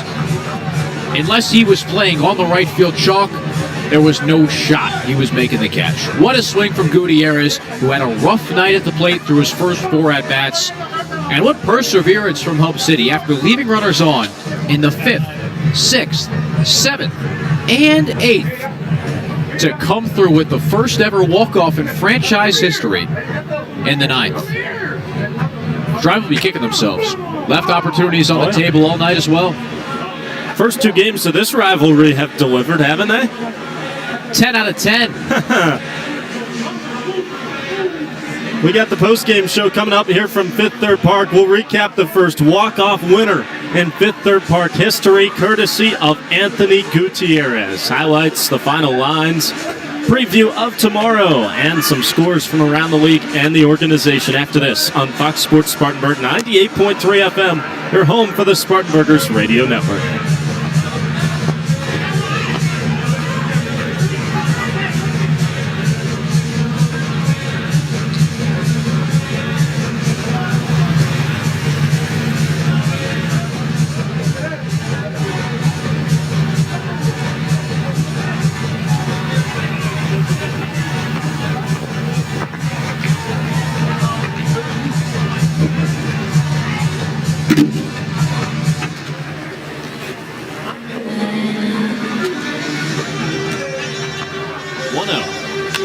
Bouncer over to short. Alcantara.